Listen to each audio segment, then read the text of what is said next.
was invited to come here, ഈ മഹായോഗത്തിൽ സംബന്ധിപ്പാൻ എന്നെ ക്ഷണിച്ചപ്പോൾ I was told many things about this place. ഈ സ്ഥലത്തെ പറ്റി പല കാര്യങ്ങളും എന്നോട് പലരും പറഞ്ഞിരുന്നു. But they didn't tell me that I was going to be given good food like I have received.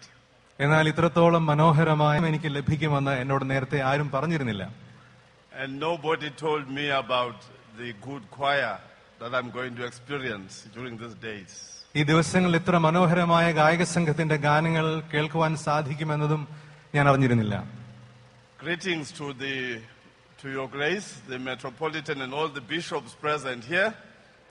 അഭിവന്യ മെത്രാപ്പോലിത്ത തിരുമേനിക്കും എല്ലാ തിരുമേനിമാർക്കും എന്റെ പ്രത്യേകമായ ആശംസകൾ, അഭിവാദനങ്ങൾ ഞാൻ ഈ സമയത്ത് അറിയിക്കട്ടെ. And greetings to all of you, my brothers and sons in the faith who are here. വിശ്വാസത്തിൽ എന്റെ സഹോദരങ്ങളും എന്റെ കുഞ്ഞുങ്ങളുമേ, നിങ്ങൾക്കും എന്റെ അഭിവാദനങ്ങൾ. This is my 5th day in this place. ഈ ദേശത്ത് ഇതെന്റെ 5ാം ദിനമാണ്. I guess that by the time I leave next week, I will be Indian inside and African outside.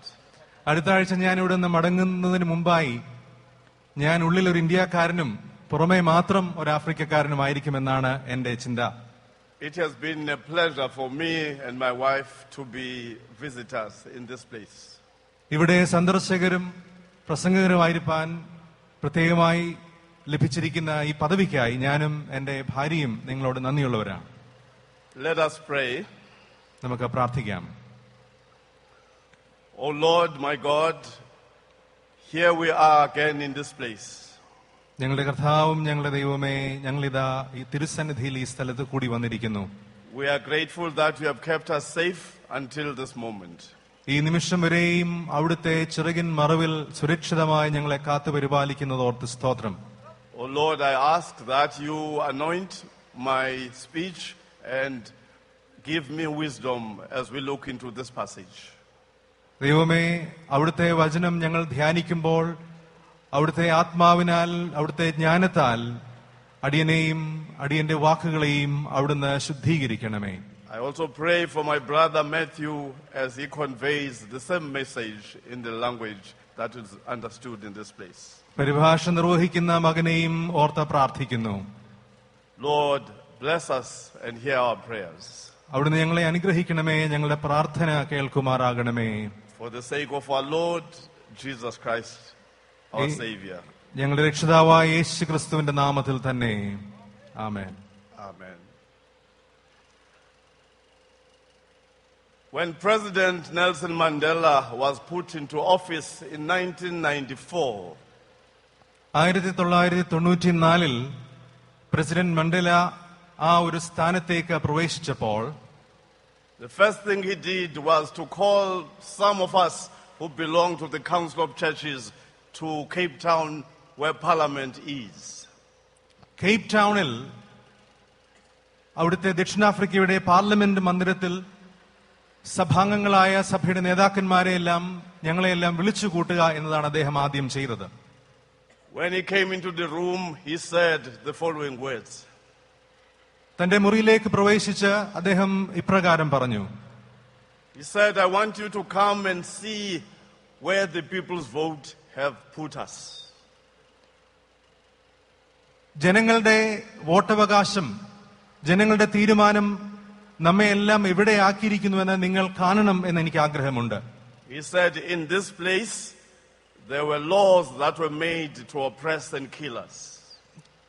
നമ്മെ ഹനിക്കുവാൻ, നമ്മുടെ ജീവനെ ഇല്ലായ്മ ചെയ്യുവാൻ, നമ്മെയൊക്കെ അടിച്ചമർത്തുവാൻ ഇതേ സ്ഥലത്ത് തന്നെയാണ് കഴിഞ്ഞ നാളുകളിൽ നിയമങ്ങൾ നിർമ്മിക്കപ്പെട്ടത്.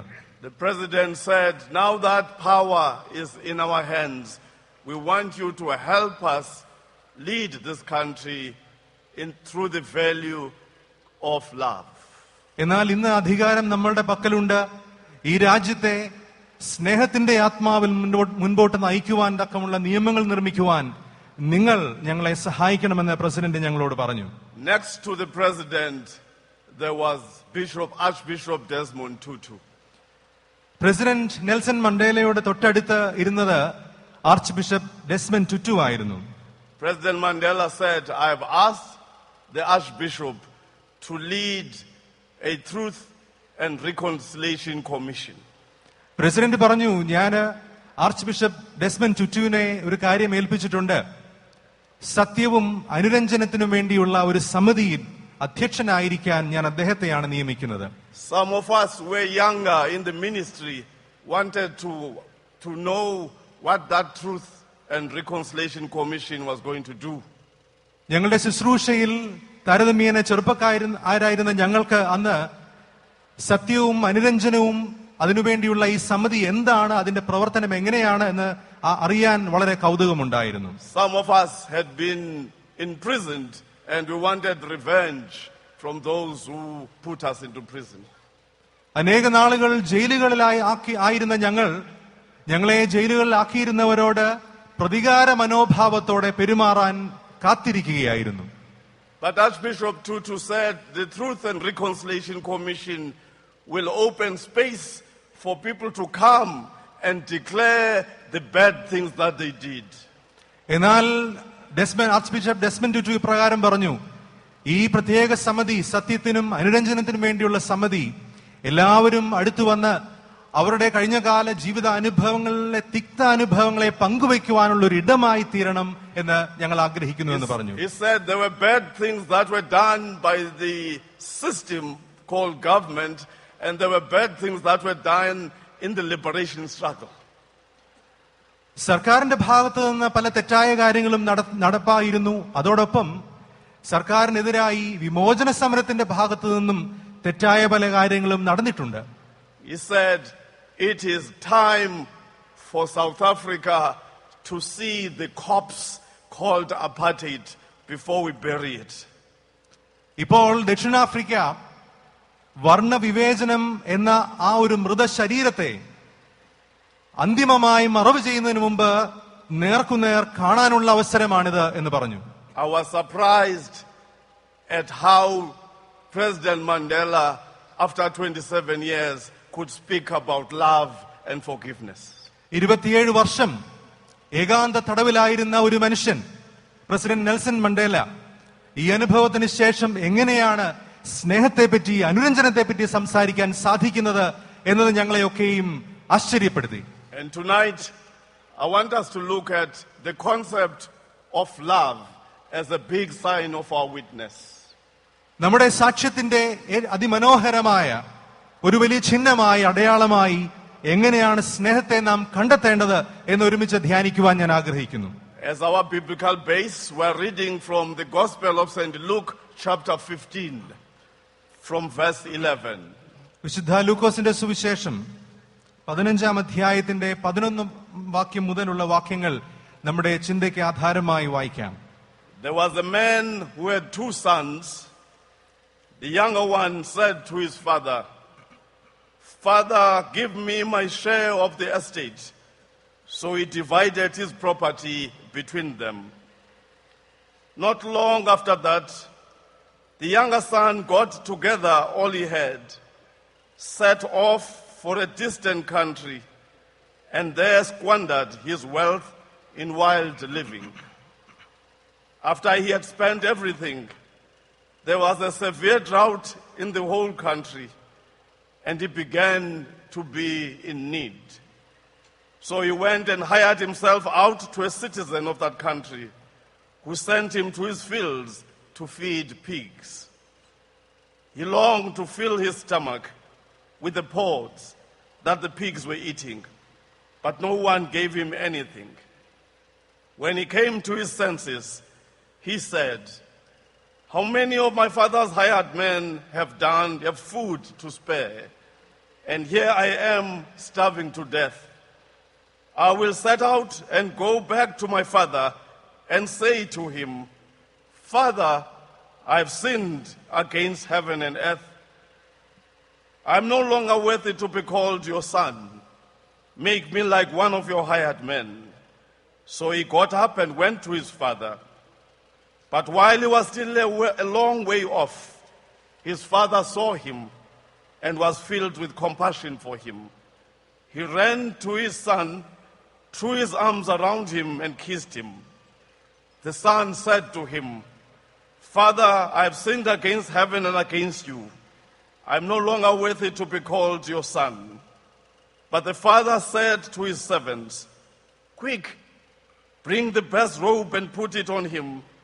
Put a ring on his finger and sandals on his feet. Bring the fatted calf and kill it. Let's have a feast and celebrate." വിശുദ്ധ ലൂക്കോസിന്റെ സുവിശേഷം 15-ാം അധ്യായം 11 മുതൽ 22 വരെ. പിന്നെയും അവൻ പറഞ്ഞത്, ഒരു മനുഷ്യന് 2 പുത്രന്മാർ ഉണ്ടായിരുന്നു.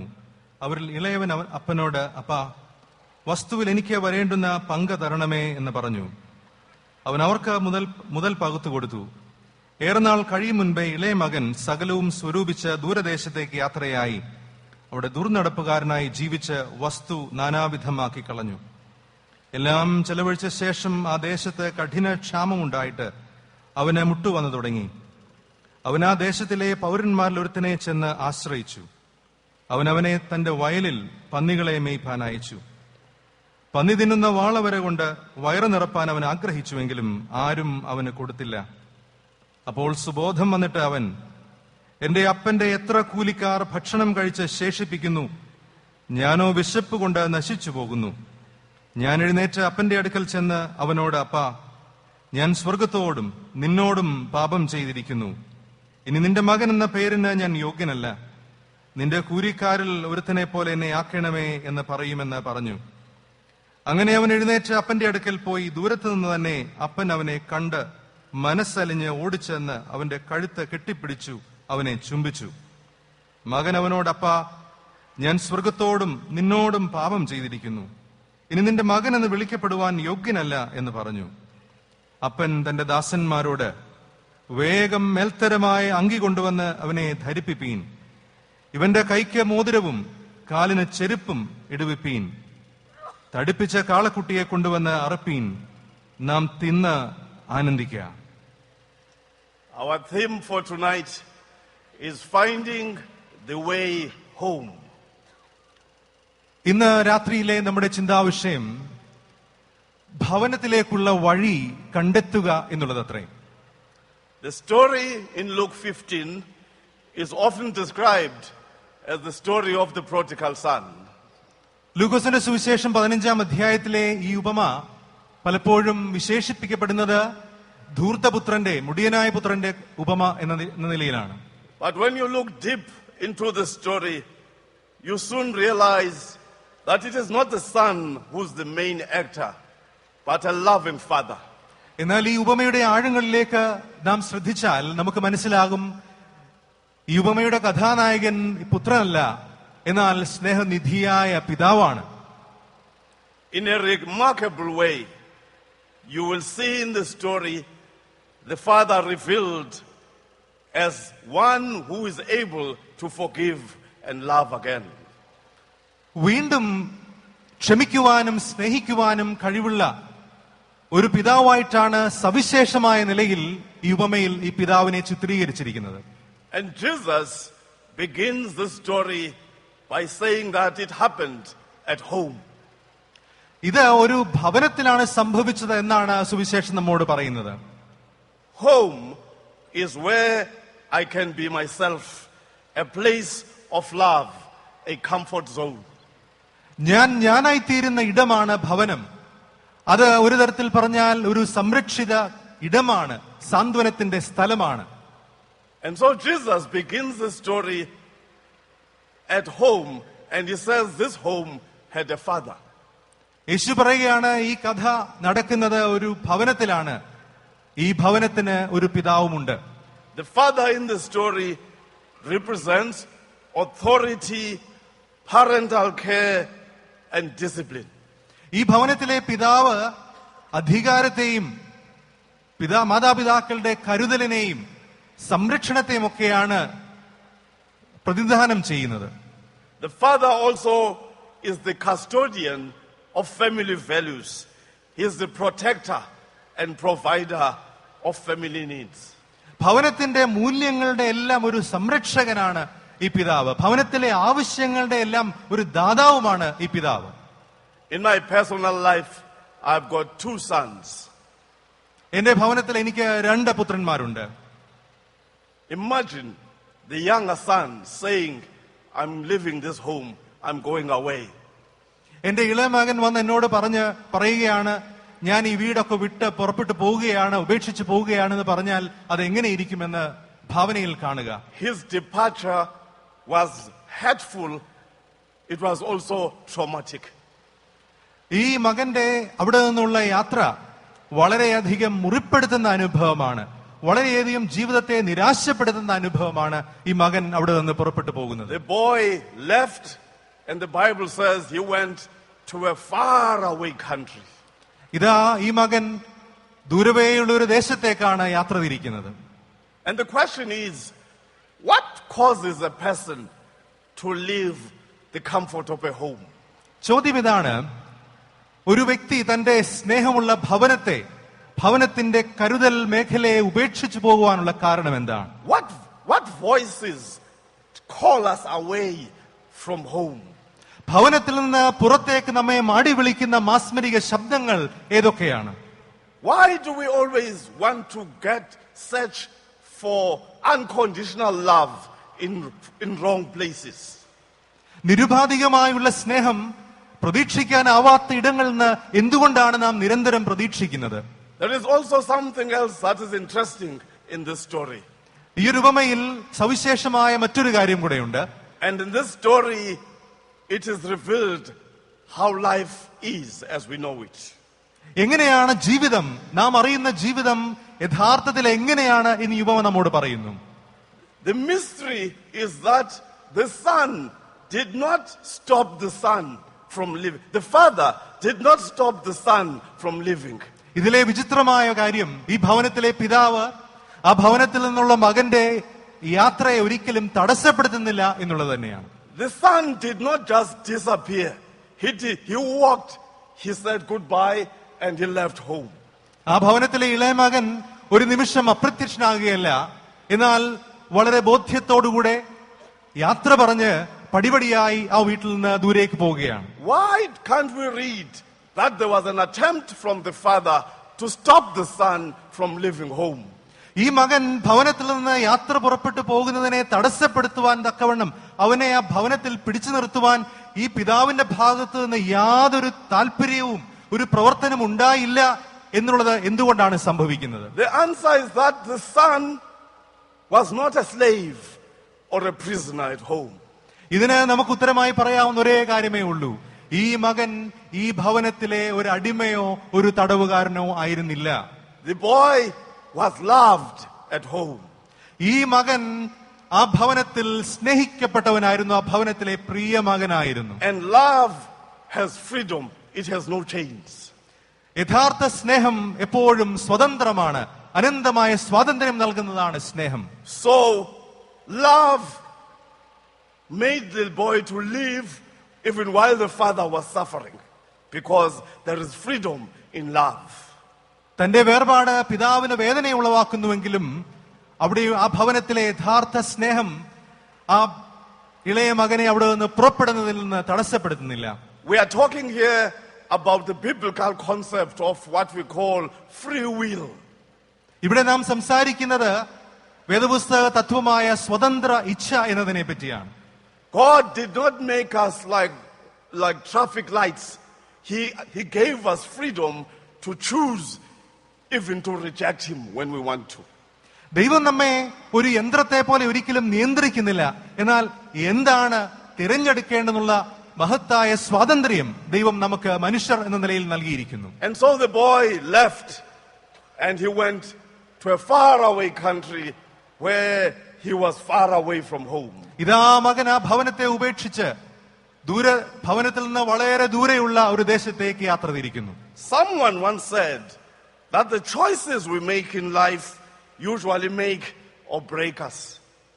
ഇപ്രകാരം ഒരാൾ പറഞ്ഞിട്ടുണ്ട്, ജീവിതത്തിൽ നാം നടത്തുന്ന തിരഞ്ഞെടുപ്പുകൾ നമ്മെ നിർമ്മിക്കുകയോ നമ്മെ തകർക്കുകയോ ചെയ്യാം. No sooner had the boy left home than he began to realize that a life away from home is tough. ആ ഭവനത്തിൽ നിന്ന് ഇളയ മകൻ പുറപ്പെട്ടു കഴിഞ്ഞ ഉടനെ തന്നെ അവൻ മനസ്സിലാകുകയാണ്, ഭവനത്തിൽ നിന്ന് മാറി നിൽക്കുന്ന വളരെ കഠിനമായ അനുഭവമാണ്. The Bible says the boy ended up with nothing and he begged for food and shelter. ഉപമ ഇപ്രകാരമാണ് പറയുന്നത്, അവന്റെ യാത്രയിൽ അവൻ ഒന്നുമില്ലാത്തവനായി തീർന്നു, ഭക്ഷണത്തിനു വേണ്ടി പോലും ഭിക്ഷയാചിക്കാനുള്ള അവസ്ഥയിലേക്ക് ഈ ഇളയ മകൻ വഴുതി വീഴുകയാണ്. Slowly but surely the boy faced the possibility of dying a lonely death away from home. ഭവനത്തിൽ നിന്ന് എത്രയോ കാതമകലെ ആരോരുമില്ലാത്തവനായി മരണമടയുന്ന ഒരു സാഹചര്യം അവന്റെ മുൻപിൽ തെളിഞ്ഞു വന്നു. At night the boy could think about home and smell the food, but could not be home because he had made a choice to go away. രാത്രിയുടെ നിശബ്ദതയിൽ അവന്റെ ഭവനത്തെ പറ്റിയ ഓർമ്മകൾ അവനെ വേട്ടയാടി. ഭക്ഷണത്തെ പറ്റി അവൻ ചിന്തിച്ചു, എന്നാൽ ആ ഭക്ഷണത്തിന്റെ രുചി അറിയാൻ സാധിക്കാതെ വളരെ ദൂരെയുള്ളൊരു ദേശത്ത് ഏകാന്തനായി അവൻ കിടക്കുകയാണ്. He thought about home, but he was afraid of going home, and so he became confused, lonely and frightened. അവൻ ഭവനത്തെ പറ്റി ചിന്തിച്ചുവെങ്കിലും ഭവനത്തിലേക്ക് മടങ്ങിപ്പോകുവാൻ സാധിക്കാതെ ആകെ ചിന്താക്കുഴപ്പത്തിൽ എന്താണ് ചെയ്യേണ്ടതെന്നറിയാതെ നിരാശനായി ദൂരെ ജീവിക്കുകയാണ്. And the longer he stayed far from home, the greater the possibility of dying there became. അവൻ എത്രമാത്രം ഭവനത്തിൽ നിന്ന് ദൂരെ താമസിച്ചോ അത്രമാത്രം മരണത്തിന്റെ അനുഭവം അവനിലേക്ക് അടുത്തു വന്നുകൊണ്ടേയിരുന്നു. But the good news in this story is that finally the boy came to his senses. എന്നാൽ ഈ കഥയിലെ ഏറ്റവും വലിയ സദ്വർത്തമാനം അവസാനം ഈ മകൻ തന്റെ സുബോധത്തിലേക്ക് തിരികെ വരുന്നു എന്നുള്ളത് തന്നെയാണ്. He gathered strength and he began to take the first steps towards home. അവൻ ശക്തി സംഭരിച്ച് ഭവനത്തിലേക്കുള്ള വഴിയുടെ ഒന്നാമത്തെ പടി ചവിട്ടുകയാണ്. He started another journey, but this time he was facing the right direction. അവനിതാ വീണ്ടും ഒരു പ്രയാണം ആരംഭിക്കുകയാണ്. എന്നാൽ ഇത്തവണ പ്രയാണം ശരിയായ ദിശയിൽ തന്നെയാണ്. He was still hungry. He was lonely, but he was facing home. അവൻ വിശപ്പോടെയാണ് ഇരുന്നത്. അവൻ ആരുമില്ലാതെ ഇരിക്കുകയാണ്, ഏകാന്തനാണ്. എങ്കിലും അവൻ ഭവനത്തിലേക്കാണ് നടന്നുകൊണ്ടിരിക്കുന്നത്. Many preachers have correctly observed that the hero in this story is the father and not the lost boy. ഈ കഥയിലെ യഥാർത്ഥ കഥാനായകൻ എന്ന് പറയുന്നത് ആ മകനല്ല, സ്നേഹനിധിയായ പിതാവാണ് എന്ന് പലരും അനുസ്മരിച്ചിട്ടുണ്ട്. Some have even suggested that it would have been far better if this were to be called the parable of the loving father.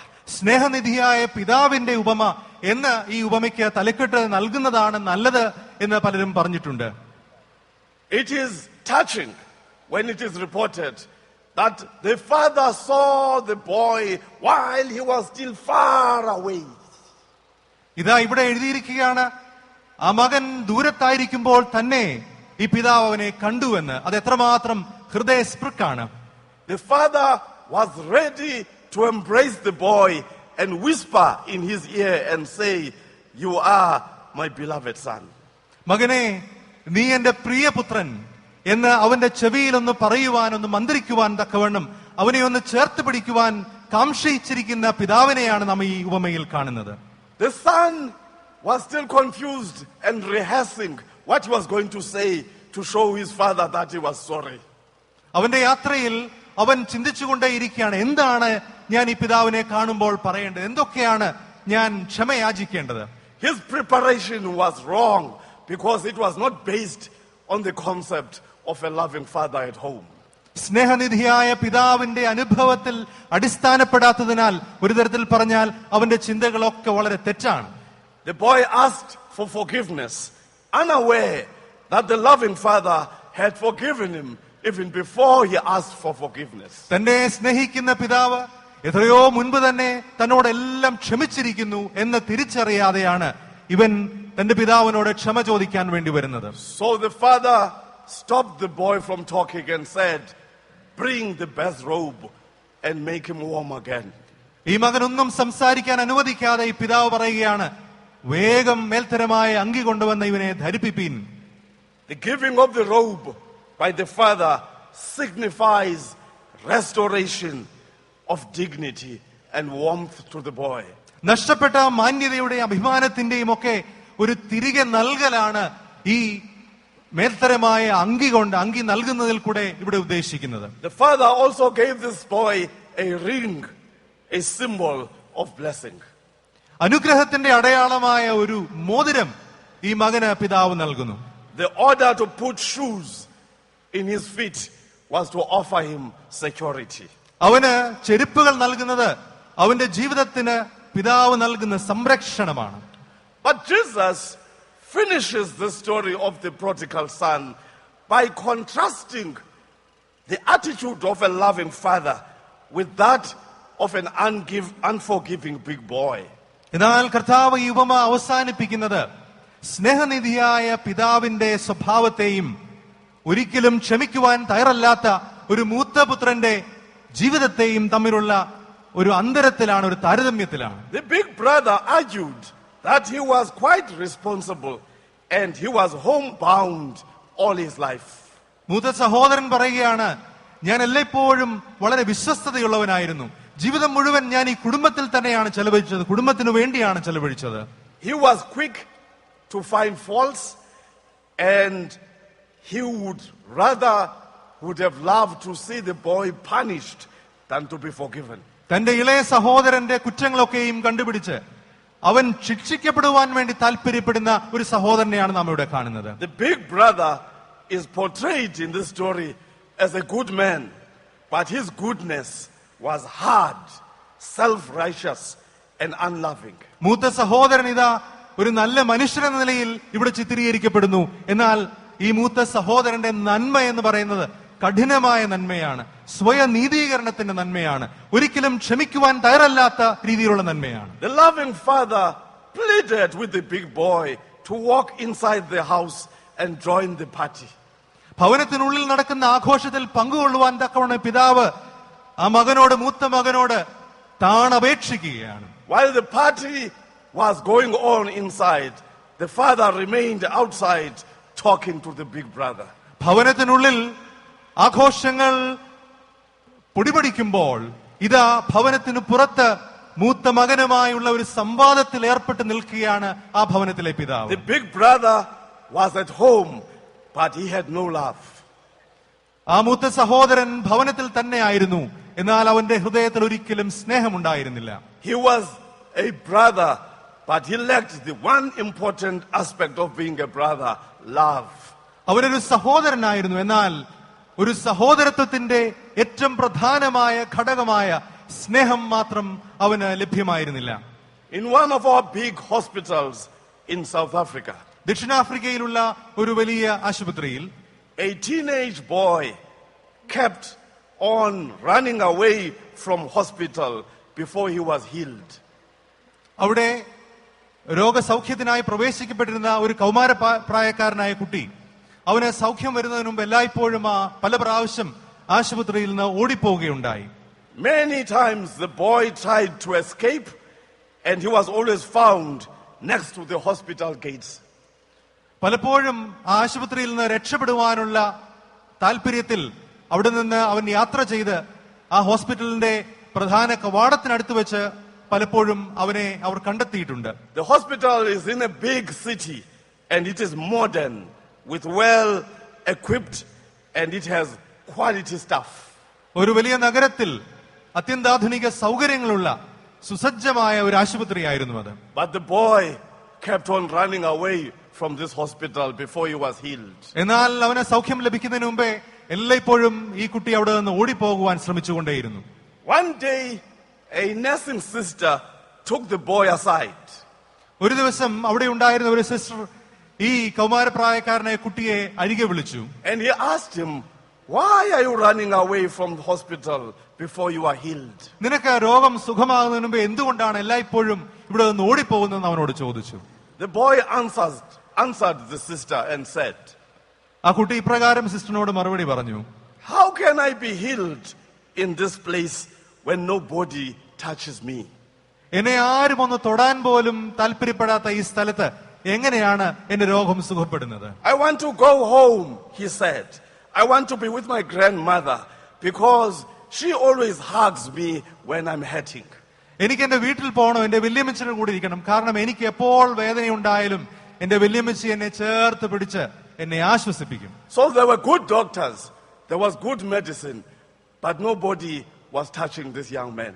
അവിടെ പ്രഗത്ഭരായ ഡോക്ടർമാരുണ്ടായിരുന്നു, എല്ലാ സൗകര്യങ്ങളും ചികിത്സാ സൗകര്യങ്ങളും ഉണ്ടായിരുന്നു. എന്നാൽ ആരും ഈ കുട്ടിയെ ഒന്ന് സ്പർശിക്കുവാൻ മുതിർന്നില്ല.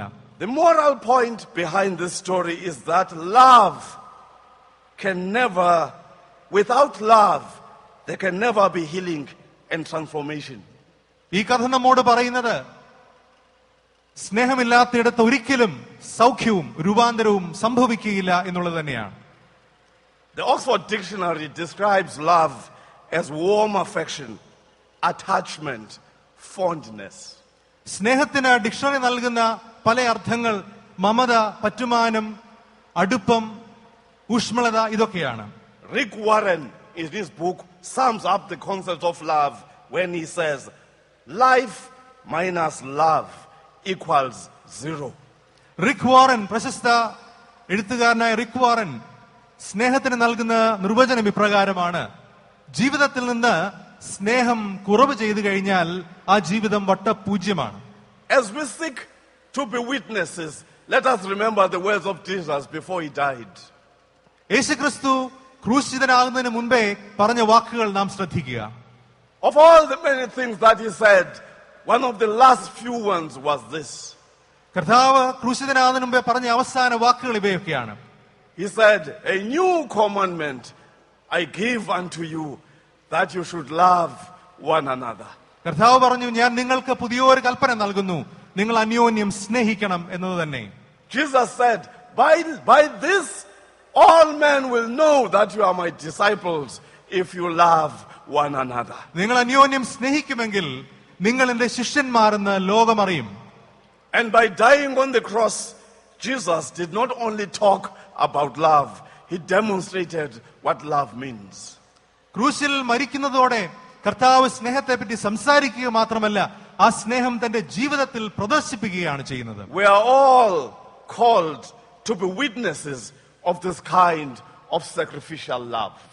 ഈ തരത്തിലുള്ള ജീവന നൽകുന്ന സ്നേഹത്തിനു വേണ്ടിയാണ്, ആ സ്നേഹത്താലാണ് നാം ഒക്കെയും വിളിക്കപ്പെട്ടിരിക്കുന്നത്. Such love from Jesus saved me from condemnation. എന്നെ ശിക്ഷാവധിയിൽ നിന്ന് വിടുവിച്ചത് ഈ തരത്തിലുള്ള ജീവനെ നൽകിയ സ്നേഹം തന്നെയാണ്. When I realized the price that Jesus paid for me, I offered for the ministry. യേശുക്രിസ്തു എനിക്ക് വേണ്ടി നൽകിയ ആ സ്നേഹത്തിന്റെ വില എന്താണെന്ന് മനസ്സിലാക്കിയപ്പോൾ ഞാൻ എന്നെ തന്നെ കർത്താവിന്റെ ശുശ്രൂഷയ്ക്ക് വേണ്ടി സമർപ്പിക്കുകയുണ്ടായി. As a young man, I had ambitions. I wanted to be a lawyer.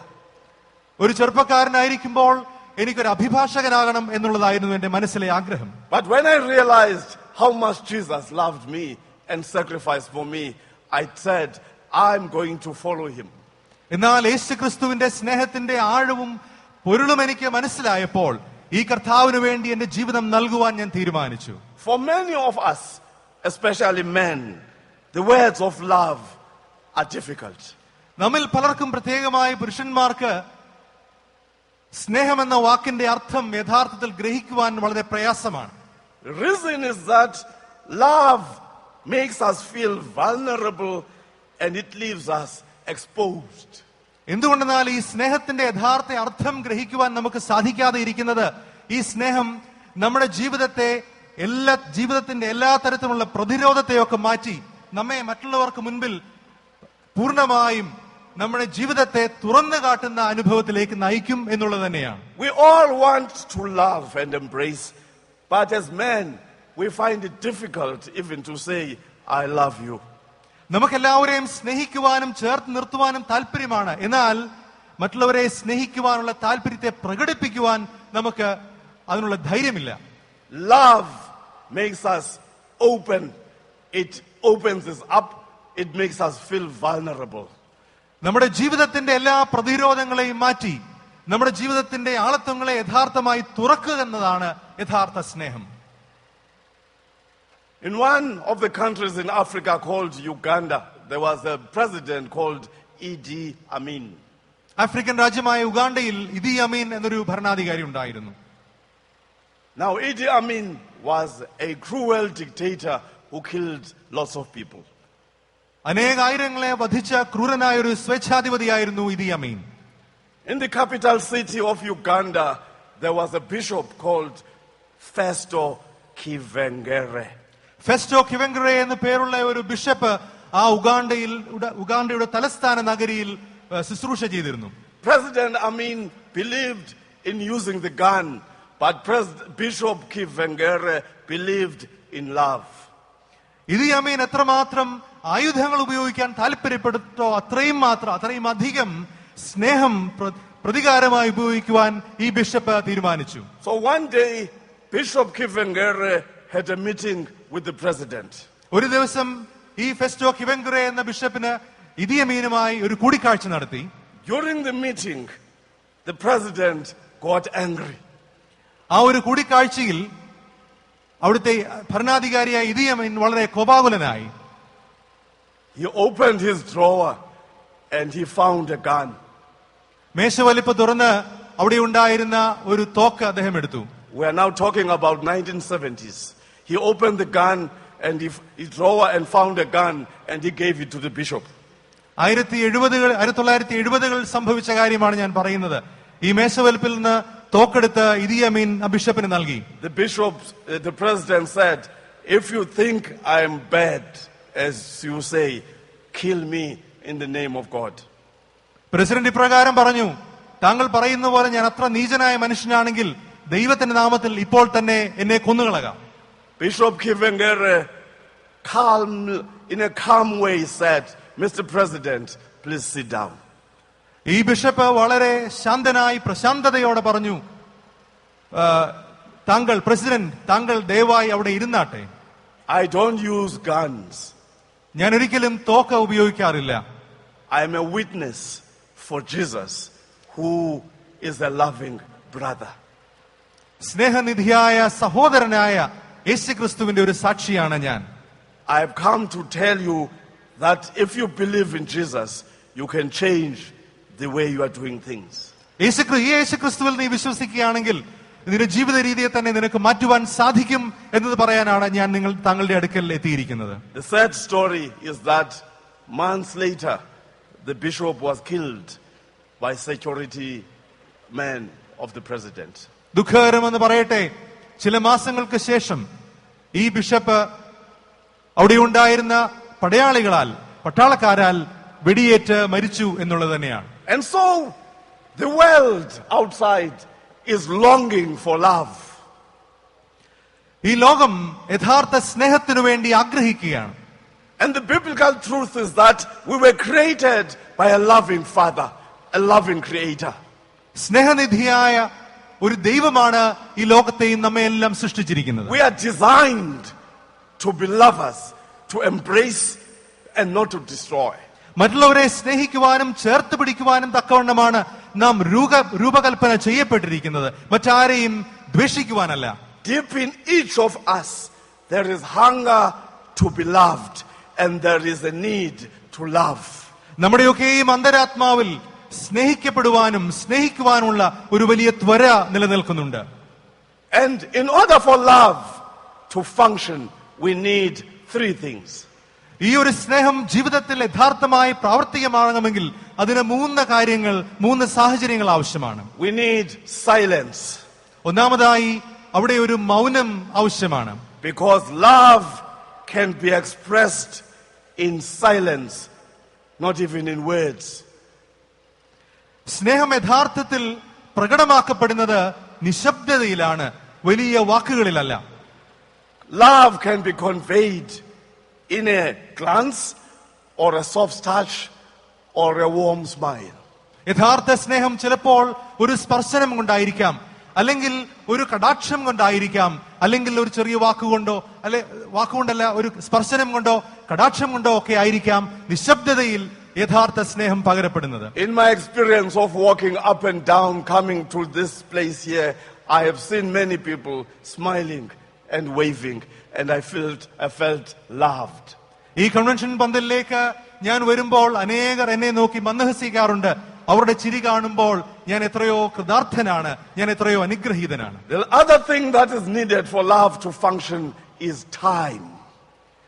സ്നേഹം പ്രാവർത്തികമാകണമെങ്കിൽ രണ്ടാമത് വേണ്ടത് അതിന് സമയം ആവശ്യമാണ്. Love grows when we slow down, when we can stop, when we can hug.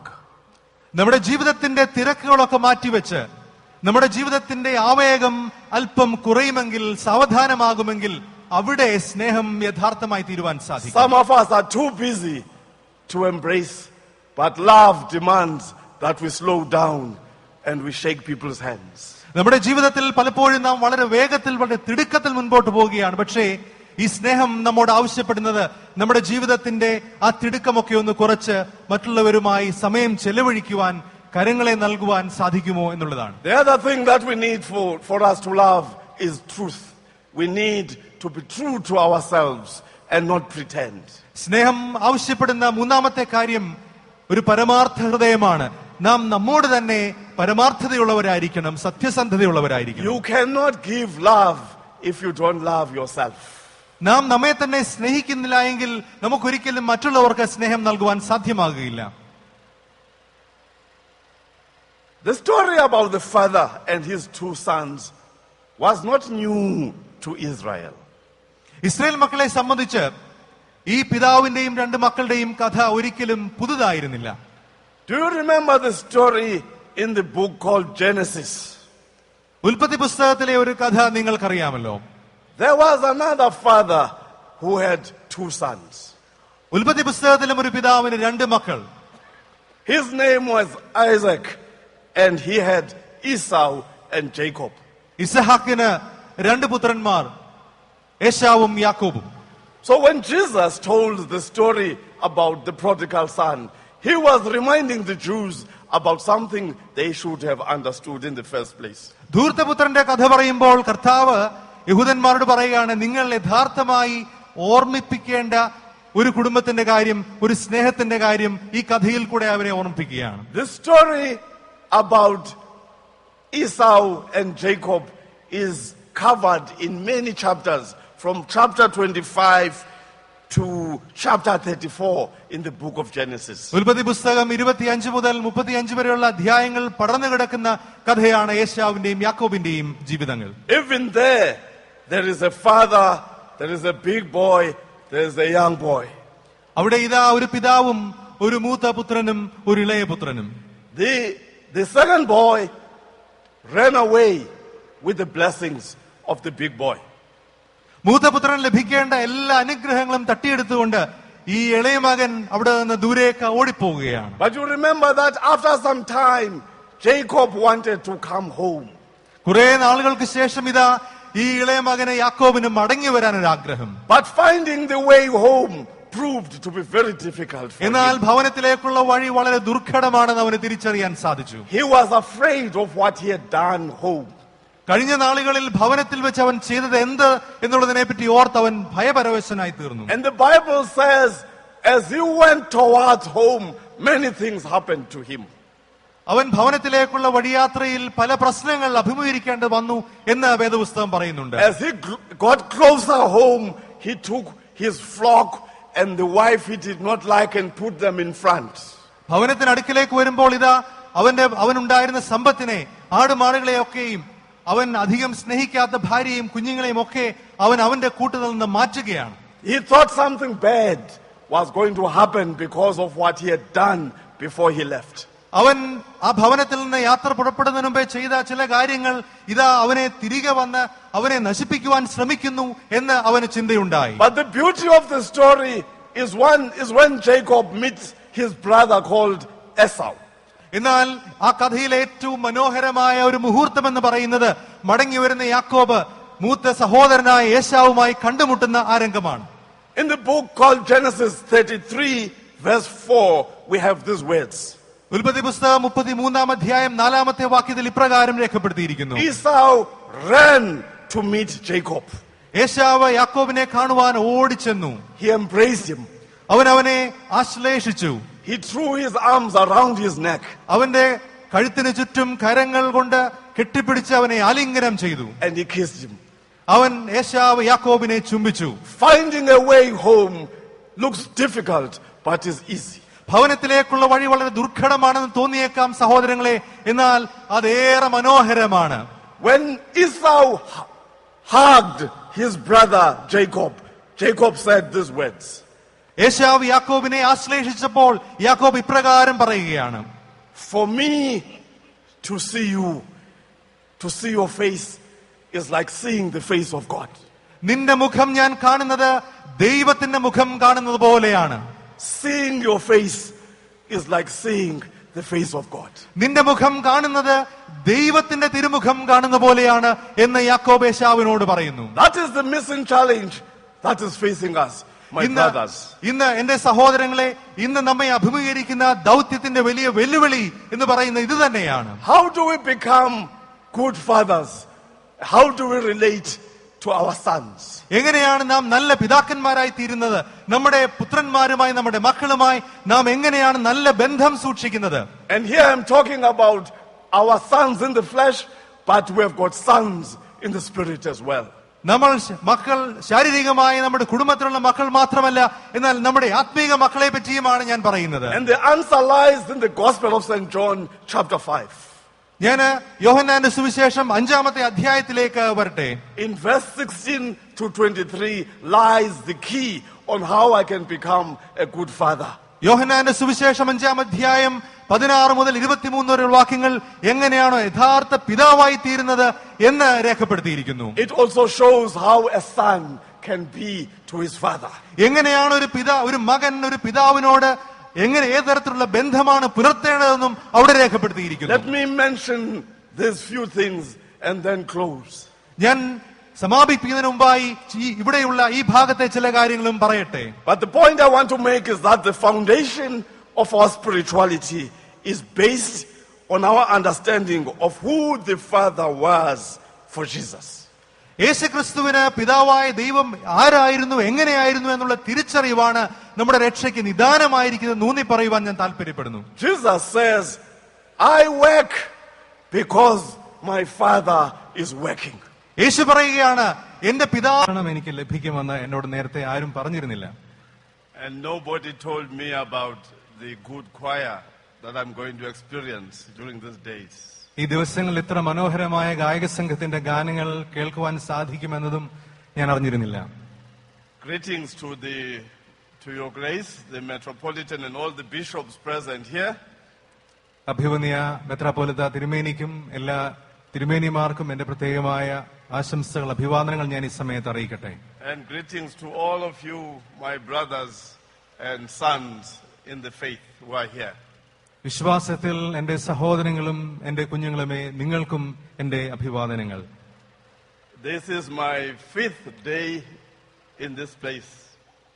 ഈ ദേശത്ത് ഇതെന്റെ 5-ാം ദിനമാണ്. I guess that by the time I leave next week, I will be Indian inside and African outside. അടുത്ത ആഴ്ച ഞാൻ ഇവിടെ നിന്ന് മടങ്ങുന്നതിന് മുമ്പായി ഞാൻ ഉള്ളിൽ ഒരു ഇന്ത്യക്കാരനും പുറമെ മാത്രം ഒരു ആഫ്രിക്കക്കാരനുമായിരിക്കുമെന്നാണ് എന്റെ ചിന്ത. It has been a pleasure for me and my wife to be visitors in this place. ഇവിടെ സന്ദർശകരും പ്രസംഗകരുമായിരിക്കാൻ പ്രത്യേകമായി ലഭിച്ചിരിക്കുന്ന ഈ പദവിക്കായി ഞാനും എന്റെ ഭാര്യയും നിങ്ങളോട് നന്ദിയുള്ളവരാണ്. Let us pray. നമുക്ക് പ്രാർത്ഥിക്കാം. Oh Lord, my God, here we are again in this place. ഞങ്ങളുടെ കർത്താവും ഞങ്ങളുടെ ദൈവമേ, ഞങ്ങളിതാ ഈ തിരുസന്നിധിയിൽ ഈ സ്ഥലത്ത് കൂടി വന്നിരിക്കുന്നു. We are grateful that you have kept us safe until this moment. ഈ നിമിഷം വരെയും അവിടുത്തെ ചിറകിൻ മറവിൽ സുരക്ഷിതമായി ഞങ്ങളെ കാത്തു പരിപാലിക്കുന്നത് ഓർത്ത് സ്തോത്രം. Oh Lord, I ask that you anoint my speech and give me wisdom as we look into this passage. ദൈവമേ, അവിടുത്തെ വചനം ഞങ്ങൾ ധ്യാനിക്കുമ്പോൾ അവിടുത്തെ ആത്മാവിനാൽ, അവിടുത്തെ ജ്ഞാനത്താൽ അടിയനെയും അടിയന്റെ വാക്കുകളെയും അവിടുന്ന് ശുദ്ധീകരിക്കണമേ. I also pray for my brother Matthew as he conveys the same message in the language that is understood in this place. പരിഭാഷ നിർവഹിക്കുന്ന മകനെയും ഓർത്ത് പ്രാർത്ഥിക്കുന്നു. Lord, bless us and hear our prayers. അവിടുന്ന് ഞങ്ങളെ അനുഗ്രഹിക്കണമേ, ഞങ്ങളുടെ പ്രാർത്ഥന കേൾക്കുമാറാകണമേ. For the sake of our Lord Jesus Christ, our Savior. ഞങ്ങളുടെ രക്ഷിതാവായ യേശു ക്രിസ്തുവിന്റെ നാമത്തിൽ തന്നെ. ആമേൻ. Amen. When President Nelson Mandela was put into office in 1994, 1994 president Mandela ആ ഒരു സ്ഥാനത്തേക്ക് പ്രവേശിച്ചപ്പോൾ the first thing he did was to call some of us who belong to the Council of Churches to Cape Town, where Parliament is. Cape ടൗണിൽ അവിടുത്തെ ദക്ഷിണാഫ്രിക്കയുടെ parliament മന്ദിരത്തിൽ സഭാംഗങ്ങളായ സഭയുടെ നേതാക്കന്മാരെയെല്ലാം ഞങ്ങളെയെല്ലാം വിളിച്ചു കൂട്ടുക എന്നതാണ് അദ്ദേഹം ആദ്യം ചെയ്തത്. When he came into the room, he said the following words. തന്റെ മുറിയിലേക്ക് പ്രവേശിച്ച് അദ്ദേഹം ഇപ്രകാരം പറഞ്ഞു. He said, I want you to come and see where the people's vote have put us. ജനങ്ങളുടെ വോട്ടവകാശം, ജനങ്ങളുടെ തീരുമാനം നമ്മെ എല്ലാം എവിടെ ആക്കിയിരിക്കുന്നുവെന്ന് നിങ്ങൾ കാണണം എന്ന് എനിക്ക് ആഗ്രഹമുണ്ട്. He said, in this place there were laws that were made to oppress and kill us. നമ്മെ ഹനിക്കുവാൻ, നമ്മുടെ ജീവനെ ഇല്ലായ്മ ചെയ്യുവാൻ, നമ്മെയൊക്കെ അടിച്ചമർത്തുവാൻ ഇതേ സ്ഥലത്ത് തന്നെയാണ് കഴിഞ്ഞ നാളുകളിൽ നിയമങ്ങൾ നിർമ്മിക്കപ്പെട്ടത്. The president said, now that power is in our hands, we want you to help us lead this country through the value of love. എന്നാൽ ഇന്ന് അധികാരം നമ്മളുടെ പക്കലുണ്ട്. ഈ രാജ്യത്തെ സ്നേഹത്തിന്റെ ആത്മാവിൽ മുൻപോട്ട് നയിക്കുവാൻ തക്കമുള്ള നിയമങ്ങൾ നിർമ്മിക്കുവാൻ നിങ്ങൾ ഞങ്ങളെ സഹായിക്കണമെന്ന് പ്രസിഡന്റ് ഞങ്ങളോട് പറഞ്ഞു. Next to the president, there was Archbishop Desmond Tutu. President Nelson മണ്ടേലയോട് തൊട്ടടുത്ത് ഇരുന്നത് ആർച്ച് ബിഷപ്പ് ഡെസ്മണ്ട് ടുറ്റു ആയിരുന്നു. President Mandela said, I have asked the Archbishop to lead a Truth and Reconciliation Commission. President പറഞ്ഞു, ഞാൻ arch bishop Desmond ടുറ്റുവിനെ ഒരു കാര്യം ഏൽപ്പിച്ചിട്ടുണ്ട്. സത്യവും അനുരഞ്ജനത്തിനും വേണ്ടിയുള്ള ഒരു സമിതിയിൽ അധ്യക്ഷനായിരിക്കാൻ ഞാൻ അദ്ദേഹത്തെയാണ് നിയമിക്കുന്നത്. Some of us were younger in the ministry, wanted to know what that Truth and Reconciliation Commission was going to do. ഞങ്ങളുടെ ശുശ്രൂഷയിൽ താരതമ്യേന ചെറുപ്പക്കാരായിരുന്ന ഞങ്ങൾക്ക് അന്ന് സത്യവും അനുരഞ്ജനവും അതിനുവേണ്ടിയുള്ള ഈ സമിതി എന്താണ്, അതിന്റെ പ്രവർത്തനം എങ്ങനെയാണ് എന്ന് അറിയാൻ വളരെ കൗതുകമുണ്ടായിരുന്നു. Some of us had been imprisoned and we wanted revenge from those who put us into prison. അനേക നാളുകൾ ജയിലുകളിലായി ആയിരുന്ന ഞങ്ങളെ ജയിലുകളിൽ ആക്കിയിരുന്നവരോട് പ്രതികാര മനോഭാവത്തോടെ പെരുമാറാൻ കാത്തിരിക്കുകയായിരുന്നു. But Archbishop Tutu said the Truth and Reconciliation Commission will open space for people to come and declare the bad things that they did. എന്നാൽ arch bishop Desmond ടുറ്റു ഇപ്രകാരം പറഞ്ഞു, ഈ പ്രത്യേക സമിതി, സത്യത്തിനും അനുരഞ്ജനത്തിനും വേണ്ടിയുള്ള സമിതി, എല്ലാവരും അടുത്തു വന്ന് അവരുടെ കഴിഞ്ഞകാല ജീവിത അനുഭവങ്ങളിലെ തിക്ത അനുഭവങ്ങളെ പങ്കുവയ്ക്കുവാനുള്ള ഒരു ഇടമായി തീരണം എന്ന് ഞങ്ങൾ ആഗ്രഹിക്കുന്നു എന്ന് പറഞ്ഞു. He said there were bad things that were done by the system called government, and there were bad things that were done in the liberation struggle. സർക്കാരിന്റെ ഭാഗത്ത് നിന്ന് പല തെറ്റായ കാര്യങ്ങളും നടപ്പായിരുന്നു. അതോടൊപ്പം സർക്കാരിനെതിരായി വിമോചന സമരത്തിന്റെ ഭാഗത്തു നിന്നും തെറ്റായ പല കാര്യങ്ങളും നടന്നിട്ടുണ്ട്. He said it is time for South Africa to see the corpse called apartheid before we bury it. ഇപ്പോൾ ദക്ഷിണാഫ്രിക്ക വർണ്ണവിവേചനം എന്ന ആ ഒരു മൃതശരീരത്തെ അന്തിമമായി മറവ് ചെയ്യുന്നതിന് മുമ്പ് നേർക്കുനേർ കാണാനുള്ള അവസരമാണിത് എന്ന് പറഞ്ഞു. I was surprised at how President Mandela, after 27 years, could speak about love and forgiveness. 27 വർഷം ഏകാന്ത തടവിലായിരുന്ന ഒരു മനുഷ്യൻ, പ്രസിഡന്റ് നെൽസൺ മണ്ടേല, ഈ അനുഭവത്തിന് ശേഷം എങ്ങനെയാണ് സ്നേഹത്തെപ്പറ്റി, അനുരഞ്ജനത്തെപ്പറ്റി സംസാരിക്കാൻ സാധിക്കുന്നത് എന്നത് ഞങ്ങളെയൊക്കെയും ആശ്ചര്യപ്പെടുത്തി. And tonight, I want us to look at the concept of love as a big sign of our witness. നമ്മുടെ സാക്ഷ്യത്തിന്റെ അതിമനോഹരമായ ഒരു വലിയ ചിഹ്നമായി, അടയാളമായി എങ്ങനെയാണ് സ്നേഹത്തെ നാം കണ്ടെത്തേണ്ടത് എന്ന് ഒരുമിച്ച് ധ്യാനിക്കുവാൻ ഞാൻ ആഗ്രഹിക്കുന്നു. As our biblical base, we're reading from the Gospel of St. Luke, chapter 15, from verse 11. വിശുദ്ധ ലൂക്കോസിന്റെ സുവിശേഷം 15-ാം അധ്യായത്തിന്റെ 11 വാക്യം മുതലുള്ള വാക്യങ്ങൾ നമ്മുടെ ചിന്തയ്ക്ക് ആധാരമായി വായിക്കാം. There was a man who had 2 sons. The younger one said to his father, "Father, give me my share of the estate." So he divided his property between them. Not long after that, the younger son got together all he had, set off for a distant country, and there squandered his wealth in wild living. After he had spent everything, there was a severe drought in the whole country, and he began to be in need. So he went and hired himself out to a citizen of that country, who sent him to his fields to feed pigs. He longed to fill his stomach with the pods that the pigs were eating, but no one gave him anything. When he came to his senses, he said, "How many of my father's hired men have food to spare, and here I am starving to death. I will set out and go back to my father and say to him, 'Father, I have sinned against heaven and earth. I am no longer worthy to be called your son. Make me like one of your hired men.' So he got up and went to his father. But while he was still a long way off, his father saw him and was filled with compassion for him.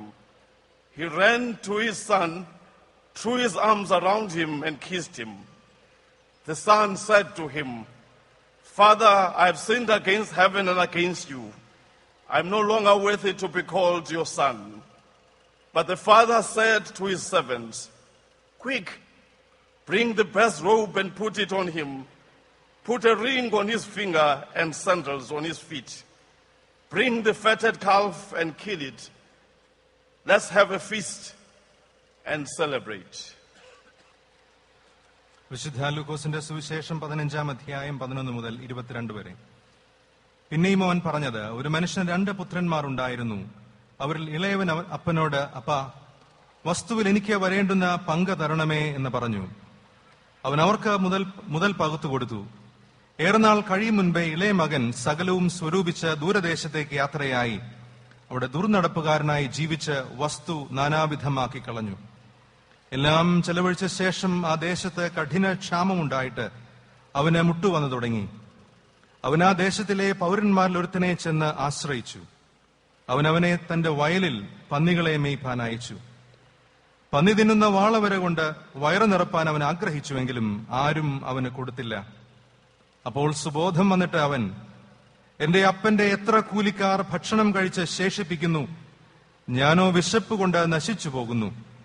ഞാൻ എഴുന്നേറ്റ് അപ്പന്റെ അടുക്കൽ ചെന്ന് അവനോട്, "അപ്പാ, ഞാൻ സ്വർഗത്തോടും നിന്നോടും പാപം ചെയ്തിരിക്കുന്നു. ഇനി നിന്റെ മകൻ എന്ന പേരിന് ഞാൻ യോഗ്യനല്ല. നിന്റെ കൂലിക്കാരിൽ ഒരുത്തനെ പോലെ എന്നെ ആക്കണമേ എന്ന് പറയുമെന്ന് പറഞ്ഞു. അങ്ങനെ അവൻ എഴുന്നേറ്റ് അപ്പന്റെ അടുക്കൽ പോയി. ദൂരത്തു നിന്ന് തന്നെ അപ്പൻ അവനെ കണ്ട് മനസ്സലിഞ്ഞ് ഓടിച്ചെന്ന് അവന്റെ കഴുത്ത് കെട്ടിപ്പിടിച്ചു അവനെ ചുംബിച്ചു. മകൻ അവനോട്, "അപ്പാ, ഞാൻ സ്വർഗത്തോടും നിന്നോടും പാപം ചെയ്തിരിക്കുന്നു. ഇനി നിന്റെ മകൻ എന്ന് വിളിക്കപ്പെടുവാൻ യോഗ്യനല്ല എന്ന് പറഞ്ഞു. അപ്പൻ തന്റെ ദാസന്മാരോട്, "വേഗം മേൽത്തരമായ അങ്കി കൊണ്ടുവന്ന് അവനെ ധരിപ്പിപ്പീൻ. ഇവന്റെ കൈക്ക് മോതിരവും കാലിന് ചെരുപ്പും ഇടുവിപ്പീൻ. തടിപ്പിച്ച കാളക്കുട്ടിയെ കൊണ്ടുവന്ന് അറുപ്പീൻ. നാം തിന്ന് ആനന്ദിക്കുക." Our theme for tonight is finding the way home. ഇന്ന് രാത്രിയിലെ നമ്മുടെ ചിന്താവിഷയം ഭവനത്തിലേക്കുള്ള വഴി കണ്ടെത്തുക എന്നുള്ളതത്രേ. The story in Luke 15 is often described as the story of the prodigal son. ലൂക്കോസിന്റെ സുവിശേഷം 15-ാം അധ്യായത്തിലെ ഈ ഉപമ പലപ്പോഴും വിശേഷിപ്പിക്കപ്പെടുന്നത് ധൂർത്തപുത്രന്റെ, മുടിയനായ പുത്രന്റെ ഉപമ എന്ന നിലയിലാണ്.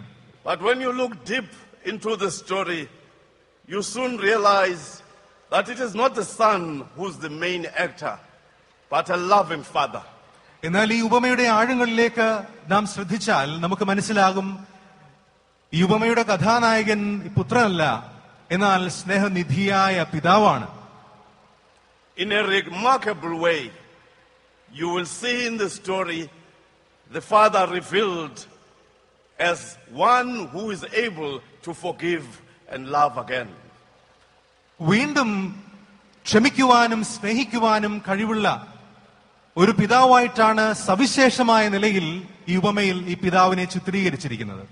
And Jesus begins the story by saying that it happened at home. ഇത് ഒരു ഭവനത്തിലാണ് സംഭവിച്ചത് എന്നാണ് സുവിശേഷം നമ്മോട് പറയുന്നത്. Home is where I can be myself, a place of love, a comfort zone. ഞാനായിത്തീരുന്ന ഇടമാണ് ഭവനം. അത് ഒരു തരത്തിൽ പറഞ്ഞാൽ ഒരു സംരക്ഷിത ഇടമാണ്, സാന്ത്വനത്തിന്റെ സ്ഥലമാണ്. And so Jesus begins the story at home, and he says this home had a father. യേശു പറയുകയാണ്, ഈ കഥ നടക്കുന്നത് ഒരു ഭവനത്തിലാണ്, ഈ ഭവനത്തിന് ഒരു പിതാവുമുണ്ട്. The father in the story represents authority, parental care, and discipline. ഈ ഭവനത്തിലെ പിതാവ് അധികാരത്തെയും മാതാപിതാക്കളുടെ കരുതലിനെയും സംരക്ഷണത്തെയും ഒക്കെയാണ് പ്രതിനിധാനം ചെയ്യുന്നത്. The father also is the custodian of family values. He is the protector and provider of family needs. ഭവനത്തിന്റെ മൂല്യങ്ങളുടെ എല്ലാം ഒരു സംരക്ഷകനാണ് ഈ പിതാവ്. ഭവനത്തിലെ ആവശ്യങ്ങളുടെ എല്ലാം ഒരു ദാതാവുമാണ് ഈ പിതാവ്. In my personal life, I've got 2 sons. എന്റെ ഭവനത്തിൽ എനിക്ക് 2 പുത്രന്മാരുണ്ട്. Imagine the younger son saying, I'm leaving this home, I'm going away. എന്റെ ഇളയ മകൻ വന്ന് എന്നോട് പറയുകയാണ്, ഞാൻ ഈ വീടൊക്കെ വിട്ട് പുറപ്പെട്ടു പോവുകയാണ്, ഉപേക്ഷിച്ചു പോവുകയാണെന്ന് പറഞ്ഞാൽ അതെങ്ങനെയിരിക്കുമെന്ന് ഭാവനയിൽ കാണുക. His departure was hurtful. It was also traumatic. ഈ മകന്റെ അവിടെ നിന്നുള്ള യാത്ര വളരെയധികം മുറിപ്പെടുത്തുന്ന അനുഭവമാണ്, വളരെയധികം ജീവിതത്തെ നിരാശപ്പെടുത്തുന്ന അനുഭവമാണ് ഈ മകൻ അവിടെ നിന്ന് പുറപ്പെട്ടു പോകുന്നത്. The boy left, and the Bible says he went to a far away country. ഇതാ ഈ മകൻ ദൂരവേയുള്ള ഒരു ദേശത്തേക്കാണ് യാത്ര തിരിക്കുന്നത്. And the question is, what causes a person to leave the comfort of a home? ചോദ്യം ഇതാണ്, ഒരു വ്യക്തി തന്റെ സ്നേഹമുള്ള ഭവനത്തിന്റെ കരുതൽ മേഖലയെ ഉപേക്ഷിച്ചു പോകുവാനുള്ള കാരണം എന്താണ്? What voices call us away from home? ഭവനത്തിൽ നിന്ന് പുറത്തേക്ക് നമ്മെ മാടി വിളിക്കുന്ന മാസ്മരിക ശബ്ദങ്ങൾ ഏതൊക്കെയാണ്? Why do we always want to search for unconditional love in wrong places? നിരുപാധികമായുള്ള സ്നേഹം പ്രതീക്ഷിക്കാനാവാത്ത ഇടങ്ങളിൽ നിന്ന് എന്തുകൊണ്ടാണ് നാം നിരന്തരം പ്രതീക്ഷിക്കുന്നത്? There is also something else that is interesting in this story. ഈ ഉപമയിൽ സവിശേഷമായ മറ്റൊരു കാര്യം കൂടെയുണ്ട്. And in this story it is revealed how life is as we know it. എങ്ങനെയാണ് ജീവിതം, നാം അറിയുന്ന ജീവിതം യഥാർത്ഥത്തിൽ എങ്ങനെയാണ് എന്ന് ഈ ഉപമ നമ്മോട് പറയുന്നു. The mystery is that the son did not stop the son from living. The father did not stop the son from living. ഇതിലെ വിചിത്രമായ കാര്യം, ഈ ഭവനത്തിലെ പിതാവ് ആ ഭവനത്തിൽ നിന്നുള്ള മകന്റെ യാത്രയെ ഒരിക്കലും തടസ്സപ്പെടുത്തുന്നില്ല എന്നുള്ളത് തന്നെയാണ്. The son did not just disappear. He walked, he said goodbye, and he left home. ആ ഭവനത്തിലെ ഇളയ മകൻ ഒരു നിമിഷം അപ്രത്യക്ഷനാകുകയല്ല, എന്നാൽ വളരെ ബോധ്യത്തോടുകൂടെ യാത്ര പറഞ്ഞ് പടിപടിയായി ആ വീട്ടിൽ നിന്ന് ദൂരേക്ക് പോവുകയാണ്. Why can't we read that there was an attempt from the father to stop the son from leaving home? ഈ മകൻ ഭവനത്തിൽ നിന്ന് യാത്ര പുറപ്പെട്ടു പോകുന്നതിനെ തടസ്സപ്പെടുത്തുവാൻ തക്കവണ്ണം അവനെ ആ ഭവനത്തിൽ പിടിച്ചു നിർത്തുവാൻ ഈ പിതാവിന്റെ ഭാഗത്ത് നിന്ന് യാതൊരു താല്പര്യവും ഒരു പ്രവർത്തനം ഉണ്ടായില്ല എന്നുള്ളത് എന്തുകൊണ്ടാണ് സംഭവിക്കുന്നത്? The answer is that the son was not a slave or a prisoner at home. ഇതിന് നമുക്ക് ഉത്തരമായി പറയാവുന്ന ഒരേ കാര്യമേ ഉള്ളൂ. ഈ മകൻ ഈ ഭവനത്തിലെ ഒരു അടിമയോ ഒരു തടവുകാരനോ ആയിരുന്നില്ല. The boy was loved at home. ഈ മകൻ ആ ഭവനത്തിൽ സ്നേഹിക്കപ്പെട്ടവനായിരുന്നു, ആ ഭവനത്തിലെ പ്രിയ മകനായിരുന്നു. And love has freedom, it has no chains. യഥാർത്ഥ സ്നേഹം എപ്പോഴും സ്വതന്ത്രമാണ്, അനന്തമായ സ്വാതന്ത്ര്യം നൽകുന്നതാണ് സ്നേഹം. So love made the boy to live even while the father was suffering, because there is freedom in love. തന്റെ വേർപാട് പിതാവിന് വേദന ഉളവാക്കുന്നുവെങ്കിലും അവിടെ ആ ഭവനത്തിലെ യഥാർത്ഥ സ്നേഹം ആ ഇളയ മകനെ അവിടെ നിന്ന് പുറപ്പെടുന്നതിൽ നിന്ന് തടസ്സപ്പെടുത്തുന്നില്ല. We are talking here about the biblical concept of what we call free will. ഇവിടെ നാം സംസാരിക്കുന്നത് വേദപുസ്തക തത്വമായ സ്വതന്ത്ര ഇച്ഛ എന്നതിനെ പറ്റിയാണ്. God did not make us like traffic lights. He gave us freedom to choose, even to reject him when we want to. ദൈവം നമ്മെ ഒരു യന്ത്രത്തെ പോലെ ഒരിക്കലും നിയന്ത്രിക്കുന്നില്ല. എന്നാൽ എന്താണ് തിരഞ്ഞെടുക്കേണ്ടെന്നുള്ള മഹത്തായ സ്വാതന്ത്ര്യം ദൈവം നമുക്ക് മനുഷ്യർ എന്ന നിലയിൽ നൽകിയിരിക്കുന്നു. And so the boy left and he went to a faraway country where he was far away from home. ഇതാ മകൻ ആ ഭവനത്തെ ഉപേക്ഷിച്ച് ഭവനത്തിൽ നിന്ന് വളരെ ദൂരെയുള്ള ഒരു ദേശത്തേക്ക് യാത്ര തിരിക്കുന്നു. Someone once said that the choices we make in life usually make or break us. ഇപ്രകാരം ഒരാൾ പറഞ്ഞിട്ടുണ്ട്, ജീവിതത്തിൽ നാം നടത്തുന്ന തിരഞ്ഞെടുപ്പുകൾ നമ്മെ നിർമ്മിക്കുകയോ നമ്മെ തകർക്കുകയോ ചെയ്യാം. No sooner had the boy left home than he began to realize that a life away from home is tough. ആ ഭവനത്തിൽ നിന്ന് ഇളയ മകൻ പുറപ്പെട്ടു കഴിഞ്ഞ ഉടനെ തന്നെ അവൻ മനസ്സിലാകുകയാണ്, ഭവനത്തിൽ നിന്ന് മാറി നിൽക്കുന്ന വളരെ കഠിനമായ അനുഭവമാണ്. The Bible says the boy ended up with nothing and he begged for food and shelter. ഉപമ ഇപ്രകാരമാണ് പറയുന്നത്, അവന്റെ യാത്രയിൽ അവൻ ഒന്നുമില്ലാത്തവനായി തീർന്നു, ഭക്ഷണത്തിനു വേണ്ടി പോലും ഭിക്ഷയാചിക്കാനുള്ള അവസ്ഥയിലേക്ക് ഈ ഇളയ മകൻ വഴുതി വീഴുകയാണ്. Slowly but surely the boy faced the possibility of dying a lonely death away from home. ഭവനത്തിൽ നിന്ന് എത്രയോ കാതമകലെ ആരോരുമില്ലാത്തവനായി മരണമടയുന്ന ഒരു സാഹചര്യം അവന്റെ മുൻപിൽ തെളിഞ്ഞു വന്നു. At night the boy could think about home and smell the food, but could not be home because he had made a choice to go away. രാത്രിയുടെ നിശബ്ദതയിൽ അവന്റെ ഭവനത്തെ പറ്റിയ ഓർമ്മകൾ അവനെ വേട്ടയാടി.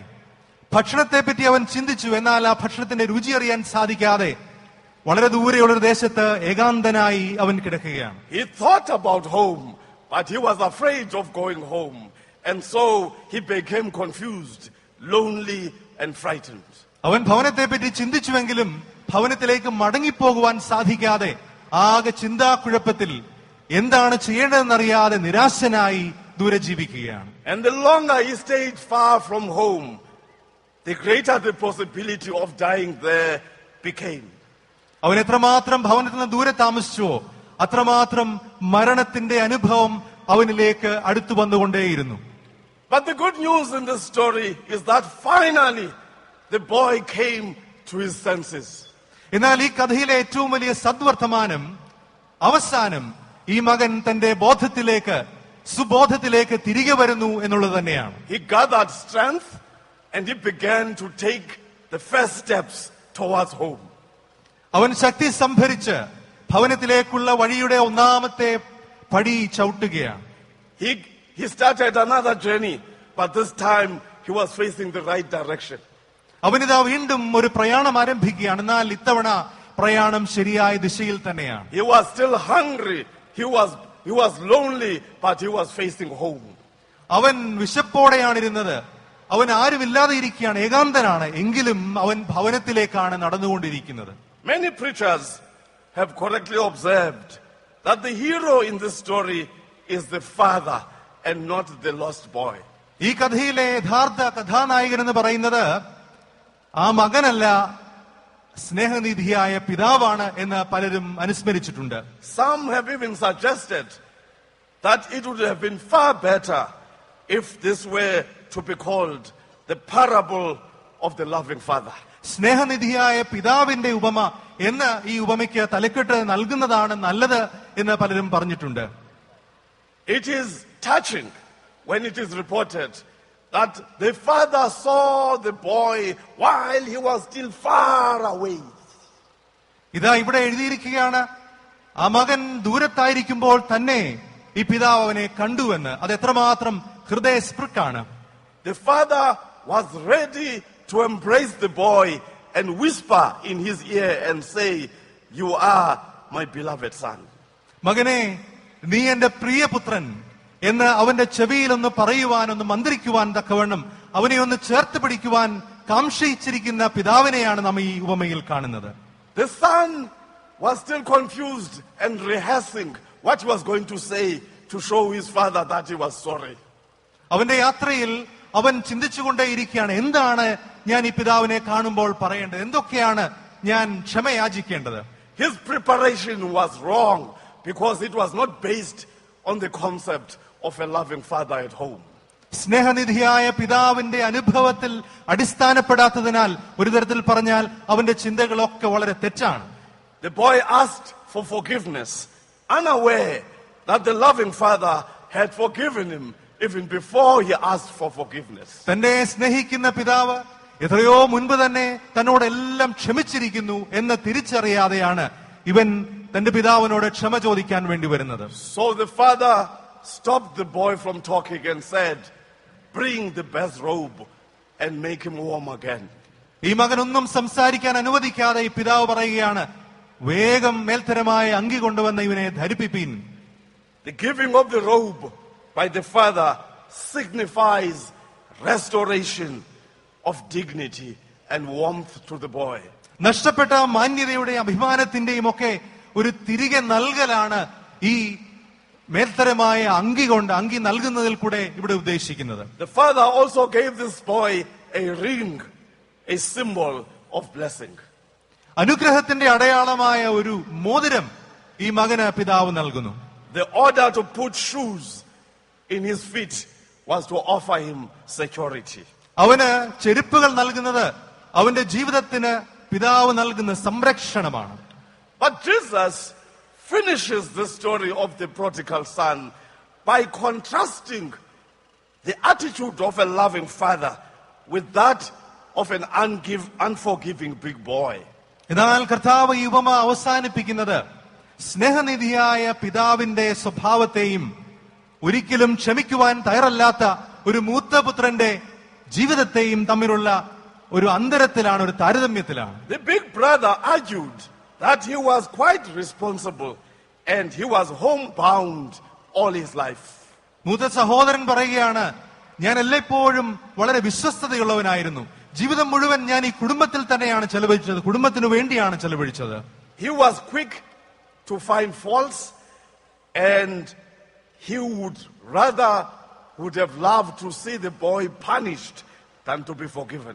തന്റെ ഇളയ സഹോദരന്റെ കുറ്റങ്ങളൊക്കെയും കണ്ടുപിടിച്ച് അവൻ ശിക്ഷിക്കപ്പെടുവാൻ വേണ്ടി താല്പര്യപ്പെടുന്ന ഒരു സഹോദരനെയാണ് നാം ഇവിടെ കാണുന്നത്. The big brother is portrayed in this story as a good man, but his goodness was hard, self-righteous and unloving. മൂത്ത സഹോദരൻ ഇതാ ഒരു നല്ല മനുഷ്യനെന്ന നിലയിൽ ഇവിടെ ചിത്രീകരിക്കപ്പെടുന്നു.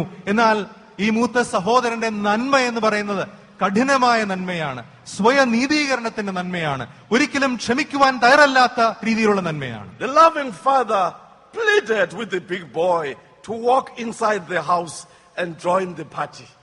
ഭവനത്തിനുള്ളിൽ നടക്കുന്ന ആഘോഷത്തിൽ പങ്കുകൊള്ളുവാൻ തക്കവണ്ണം പിതാവ് ആ മകനോട്, മൂത്ത മകനോട് താണപേക്ഷിക്കുകയാണ്. While the party was going on inside, the father remained outside talking to the big brother.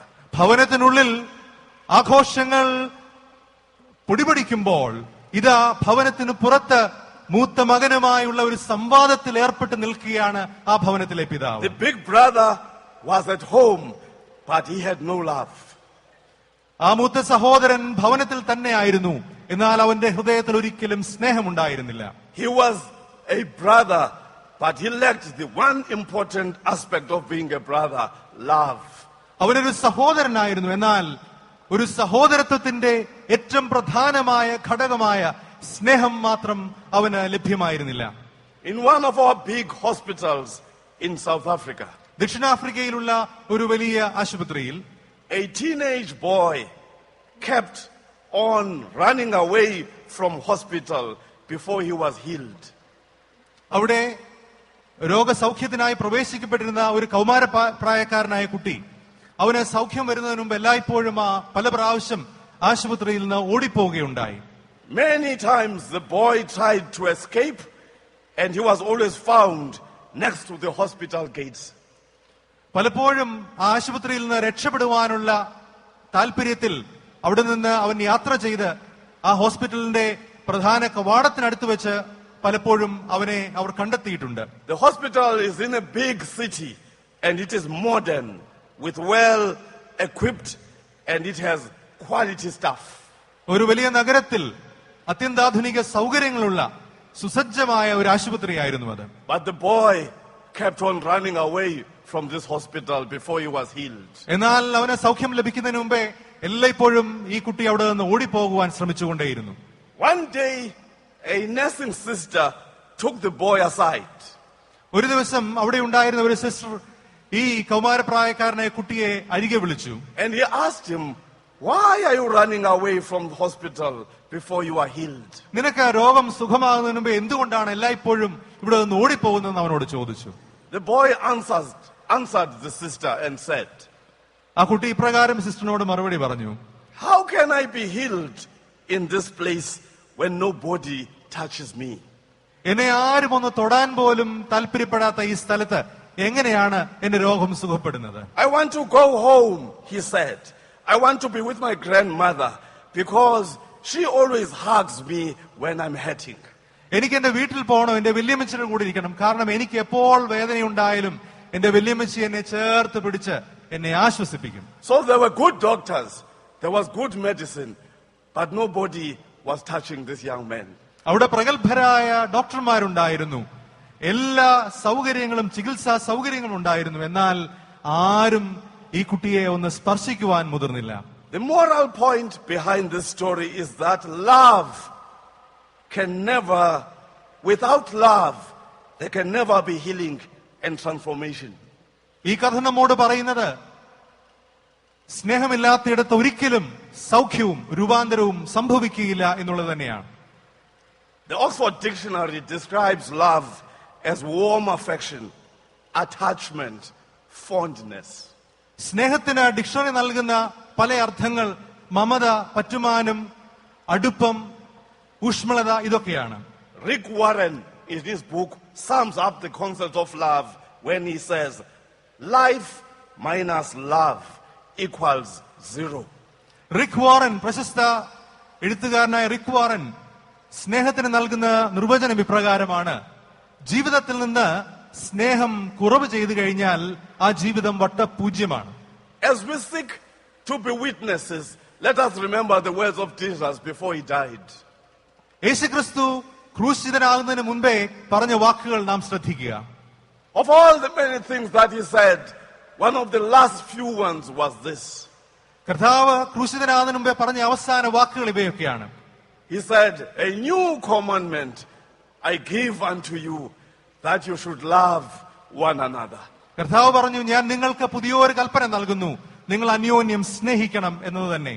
Jesus said, by this all men will know that you are my disciples if you love one another. നിങ്ങൾ അന്യോന്യം സ്നേഹിക്കുമെങ്കിൽ നിങ്ങൾ എന്റെ ശിഷ്യന്മാരെന്ന് ലോകമറിയും. And by dying on the cross, Jesus did not only talk about love, he demonstrated what love means. ക്രൂശിൽ മരിക്കുന്നതോടെ കർത്താവ് സ്നേഹത്തെ പറ്റി സംസാരിക്കുക മാത്രമല്ല, ആ സ്നേഹം തന്റെ ജീവിതത്തിൽ പ്രദർശിപ്പിക്കുകയാണ് ചെയ്യുന്നത്. We are all called to be witnesses of this kind of sacrificial love. ഈ തരത്തിലുള്ള ജീവന നൽകുന്ന സ്നേഹത്തിനു വേണ്ടിയാണ്, ആ സ്നേഹത്താലാണ് നാം ഒക്കെയും വിളിക്കപ്പെട്ടിരിക്കുന്നത്. Such love from Jesus saved me from condemnation. എന്നെ ശിക്ഷാവധിയിൽ നിന്ന് വിടുവിച്ചത് ഈ തരത്തിലുള്ള ജീവനെ നൽകിയ സ്നേഹം തന്നെയാണ്. When I realized the price that Jesus paid for me, I offered for the ministry. യേശുക്രിസ്തു എനിക്ക് വേണ്ടി നൽകിയ ആ സ്നേഹത്തിന്റെ വില എന്താണെന്ന് മനസ്സിലാക്കിയപ്പോൾ ഞാൻ എന്നെ തന്നെ കർത്താവിന്റെ ശുശ്രൂഷയ്ക്ക് വേണ്ടി സമർപ്പിക്കുകയുണ്ടായി. As a young man, I had ambitions. I wanted to be a lawyer. ഒരു ചെറുപ്പക്കാരനായിരിക്കുമ്പോൾ എനിക്കൊരു അഭിഭാഷകനാകണം എന്നുള്ളതായിരുന്നു എന്റെ മനസ്സിലെ ആഗ്രഹം. But when I realized how much Jesus loved me and sacrificed for me, I said, I'm going to follow him. എന്നാൽ യേശുക്രിസ്തുവിന്റെ സ്നേഹത്തിന്റെ ആഴവും പൊരുളും എനിക്ക് മനസ്സിലായപ്പോൾ ഈ കർത്താവിന് വേണ്ടി എന്റെ ജീവിതം നൽകുവാൻ ഞാൻ തീരുമാനിച്ചു. For many of us, especially men, the words of love are difficult. നമ്മിൽ പലർക്കും പ്രത്യേകമായി പുരുഷന്മാർക്ക് സ്നേഹം എന്ന വാക്കിന്റെ അർത്ഥം യഥാർത്ഥത്തിൽ ഗ്രഹിക്കുവാൻ വളരെ പ്രയാസമാണ്.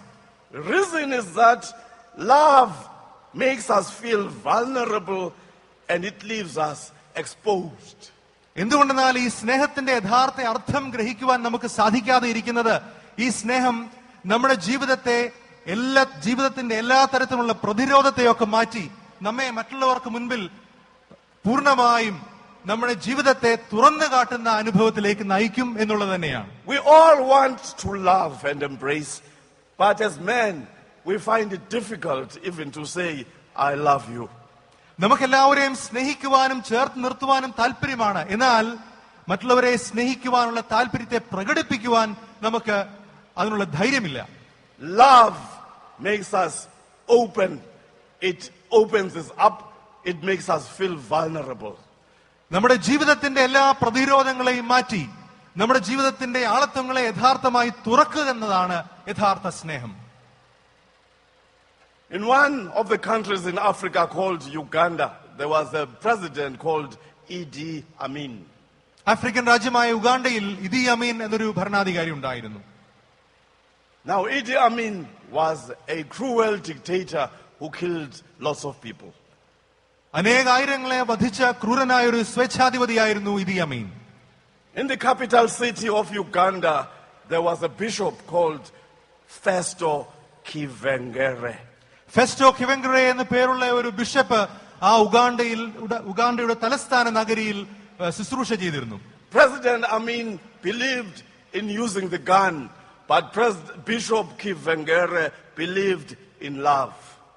ഇദി അമീൻ എത്രമാത്രം ആയുധങ്ങൾ ഉപയോഗിക്കാൻ താല്പര്യപ്പെട്ടോ അത്രയും അധികം സ്നേഹം പ്രതികാരമായി ഉപയോഗിക്കുവാൻ ഈ ബിഷപ്പ് തീരുമാനിച്ചു. So one day Bishop Kivengere had a meeting with the president. ഒരു ദിവസം ഈ ഫെസ്റ്റോ കിവെങ്കറെ എന്ന ബിഷപ്പിന് ഇദി അമീനുമായി ഒരു കൂടിക്കാഴ്ച നടത്തി. During the meeting, the president got angry. ആ ഒരു കൂടിക്കാഴ്ചയിൽ അവിടുത്തെ ഭരണാധികാരിയായ ഇദി അമീൻ വളരെ കോപാകുലനായി. He opened his drawer and he found a gun. മേശവലിപ്പ് തുറന്ന് അവിടെ ഉണ്ടായിരുന്ന ഒരു തോക്ക് അദ്ദേഹം എടുത്തു. We are now talking about 1970s. He opened the gun and he drawer and found a gun and he gave it to the bishop. 1970-കൾ സംഭവിച്ച കാര്യമാണ് ഞാൻ പറയുന്നത്. ഈ മേശവലിപ്പിൽ നിന്ന് തോക്കെടുത്ത് ഇദി അമീൻ ബിഷപ്പിന് നൽകി. The president said, if you think I am bad, as you say, kill me in the name of God. President ഇപ്രകാരം പറഞ്ഞു, താങ്കൾ പറയുന്ന പോലെ ഞാൻ അത്ര നീചനായ മനുഷ്യനാണെങ്കിൽ ദൈവത്തിന്റെ നാമത്തിൽ ഇപ്പോൾ തന്നെ എന്നെ കൊന്നുകളയാം. Bishop Kivengere in a calm way said, Mr. President, please sit down. ഈ ബിഷപ്പ് വളരെ ശാന്തനായി പ്രശാന്തതയോടെ പറഞ്ഞു, താങ്കൾ ദയവായി അവിടെ ഇരുന്നാട്ടെ. I don't use guns. ഞാൻ ഒരിക്കലും തോക്ക് ഉപയോഗിക്കാറില്ല. I am a witness for Jesus, who is a loving brother. സ്നേഹനിധിയായ സഹോദരനായ യേശുക്രിസ്തുവിന്റെ ഒരു സാക്ഷിയാണ് ഞാൻ. I have come to tell you that if you believe in Jesus, you can change the way you are doing things. യേശുക്രിസ്തുവിൽ നീ വിശ്വസിക്കുകയാണെങ്കിൽ നിന്റെ ജീവിത രീതിയെ തന്നെ നിനക്ക് മാറ്റുവാൻ സാധിക്കും എന്നത് പറയാനാണ് ഞാൻ താങ്കളുടെ അടുക്കൽ എത്തിയിരിക്കുന്നത്. The sad story is that months later the bishop was killed by security men of the president. ദുഃഖകരമെന്ന് പറയട്ടെ, ചില മാസങ്ങൾക്ക് ശേഷം ഈ ബിഷപ്പ് അവിടെ ഉണ്ടായിരുന്ന പട്ടാളക്കാരാൽ വെടിയേറ്റ് മരിച്ചു എന്നുള്ളത് തന്നെയാണ്. And so the world outside is longing for love. ഈ ലോകം യഥാർത്ഥ സ്നേഹത്തിനു വേണ്ടി ആഗ്രഹിക്കുകയാണ്. And the biblical truth is that we were created by a loving Father, a loving Creator. സ്നേഹനിധിയായ ഒരു ദൈവമാണ് ഈ ലോകത്തെയും നമ്മെ എല്ലാം സൃഷ്ടിച്ചിരിക്കുന്നത്. We are designed to be lovers, to embrace and not to destroy. മറ്റുള്ളവരെ സ്നേഹിക്കുവാനും ചേർത്ത് പിടിക്കുവാനും തക്കവണ്ണമാണ് നാം രൂപകൽപ്പന ചെയ്യപ്പെട്ടിരിക്കുന്നത്, മറ്റാരെയും ദ്വേഷിക്കുവാനല്ല. Deep in each of us there is hunger to be loved and there is a need to love. നമ്മുടെയൊക്കെയും അന്തരാത്മാവിൽ സ്നേഹിക്കപ്പെടുവാനും സ്നേഹിക്കുവാനുമുള്ള ഒരു വലിയ ത്വര നിലനിൽക്കുന്നുണ്ട്. And in order for love to function we need three things. ഈ ഒരു സ്നേഹം ജീവിതത്തിൽ യഥാർത്ഥമായി പ്രാവർത്തികമാകണമെങ്കിൽ അതിന് മൂന്ന് സാഹചര്യങ്ങൾ ആവശ്യമാണ്. We need silence. ഒന്നാമതായി അവിടെ ഒരു മൗനം ആവശ്യമാണ്. Because love can be expressed in silence, not even in words. സ്നേഹം യഥാർത്ഥത്തിൽ പ്രകടമാക്കപ്പെടുന്നത് നിശബ്ദതയിലാണ്, വലിയ വാക്കുകളിലല്ല. Love can be conveyed in a glance or a soft touch or a warm smile.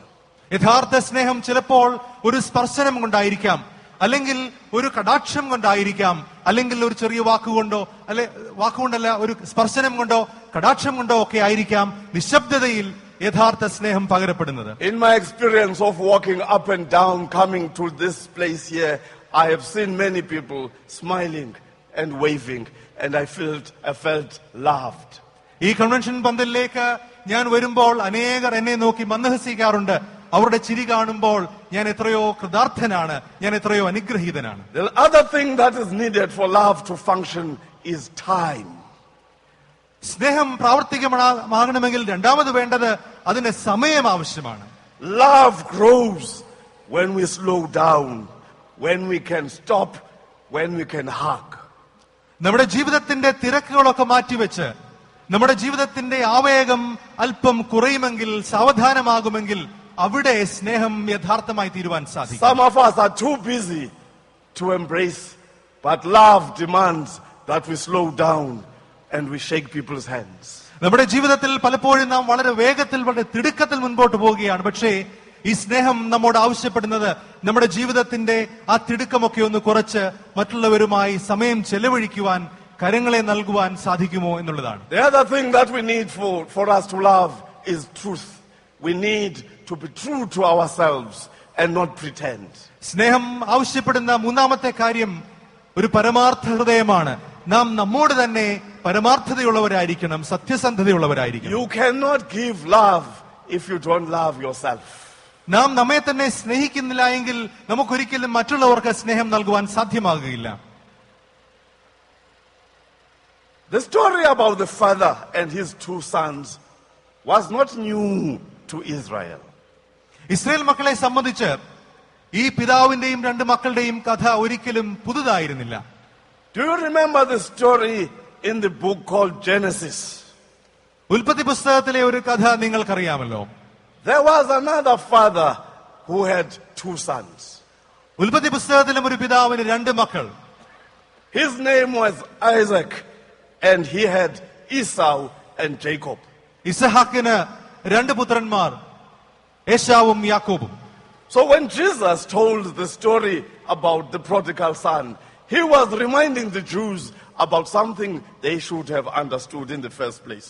ധൂർത്തപുത്രന്റെ കഥ പറയുമ്പോൾ കർത്താവ് യഹൂദന്മാരോട് പറയുകയാണ്, നിങ്ങൾ യഥാർത്ഥമായി ഓർമ്മിപ്പിക്കേണ്ട ഒരു കുടുംബത്തിന്റെ കാര്യം, ഒരു സ്നേഹത്തിന്റെ കാര്യം ഈ കഥയിൽ കൂടെ അവരെ ഓർമ്മിപ്പിക്കുകയാണ്. This story about Esau and Jacob is covered in many chapters, from chapter 25 to chapter 34 in the book of Genesis. ഉൽപ്പത്തി പുസ്തകം 25 മുതൽ 35 വരെയുള്ള അധ്യായങ്ങൾ പടർന്നു കിടക്കുന്ന കഥയാണ് ഏശാവിന്റെയും യാക്കോബിന്റെയും ജീവിതങ്ങൾ. Even there is a father, there is a big boy, there is a young boy.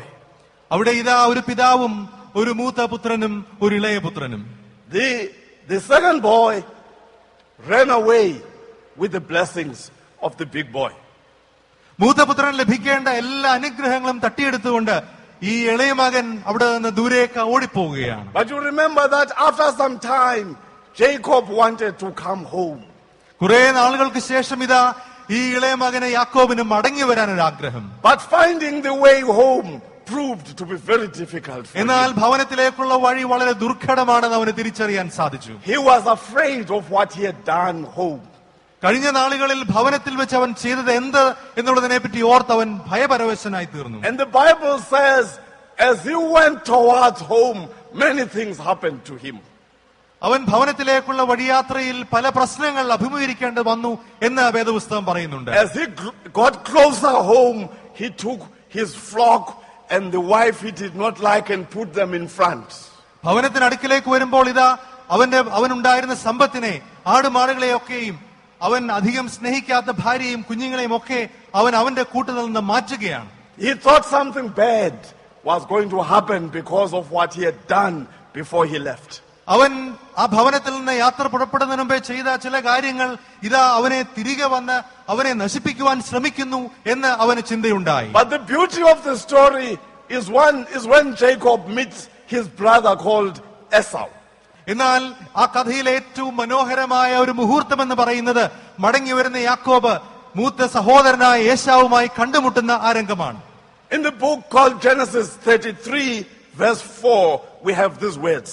ഉൽപ്പത്തി പുസ്തകം 33 അധ്യായം 4 വാക്യത്തിൽ ഇപ്രകാരം രേഖപ്പെടുത്തിയിരിക്കുന്നു. Esau ran to meet Jacob. ഏശാവ് യാക്കോബിനെ കാണുവാൻ ഓടിച്ചെന്നു. He embraced him. അവനെ ആശ്ലേഷിച്ചു. He threw his arms around his neck. അവന്റെ കഴുത്തിന് ചുറ്റും കരങ്ങൾ കൊണ്ട് കെട്ടിപ്പിടിച്ച് അവനെ ആലിംഗനം ചെയ്തു. And he kissed him. അവൻ ഏശാവ് യാക്കോബിനെ ചുംബിച്ചു. Finding a way home looks difficult but is easy. ഭവനത്തിലേക്കുള്ള വഴി വളരെ ദുർഘടമാണെന്ന് തോന്നിയേക്കാം സഹോദരങ്ങളെ, എന്നാൽ അതേറെ മനോഹരമാണ്. When Esau hugged his brother Jacob, Jacob said these words. ഏശാവ് യാക്കോബിനെ ആശ്ലേഷിച്ചപ്പോൾ യാക്കോബ് ഇപ്രകാരം പറയുകയാണ്. For me to see your face is like seeing the face of God. നിന്റെ മുഖം ഞാൻ കാണുന്നത് ദൈവത്തിന്റെ മുഖം കാണുന്നത് പോലെയാണ്. Seeing your face is like seeing the face of God. നിന്റെ മുഖം കാണുന്നത് ദൈവത്തിന്റെ തിരുമുഖം കാണുന്ന പോലെയാണ് എന്ന് യാക്കോബ് ഏശാവിനോട് പറയുന്നു. That is the missing challenge that is facing us, my brothers. ഇന്ന് എന്റെ സഹോദരങ്ങളെ, ഇന്ന് നമ്മെ അഭിമുഖീകരിക്കുന്ന ദൗത്യത്തിന്റെ വലിയ വെല്ലുവിളി എന്ന് പറയുന്ന ഇത് തന്നെയാണ്. How do we become good fathers? How do we relate to our sons? എങ്ങനെയാണ് നാം നല്ല പിതാക്കന്മാരായി തീരുന്നത്? നമ്മുടെ പുത്രന്മാരുമായി, നമ്മുടെ മക്കളുമായി നാം എങ്ങനെയാണ് നല്ല ബന്ധം സൂക്ഷിക്കുന്നത്? And here I'm talking about our sons in the flesh, but we have got sons in the spirit as well. നമ്മൾ മക്കൾ ശാരീരികമായി നമ്മുടെ കുടുംബത്തിലുള്ള മക്കൾ മാത്രമല്ല, എന്നാൽ നമ്മുടെ ആത്മീക മക്കളെ പറ്റിയുമാണ് ഞാൻ പറയുന്നത്. And the answer lies in the Gospel of St. John chapter 5. ഞാൻ യോഹന്നാന്റെ സുവിശേഷം 5 അധ്യായത്തിലേക്ക് വരട്ടെ.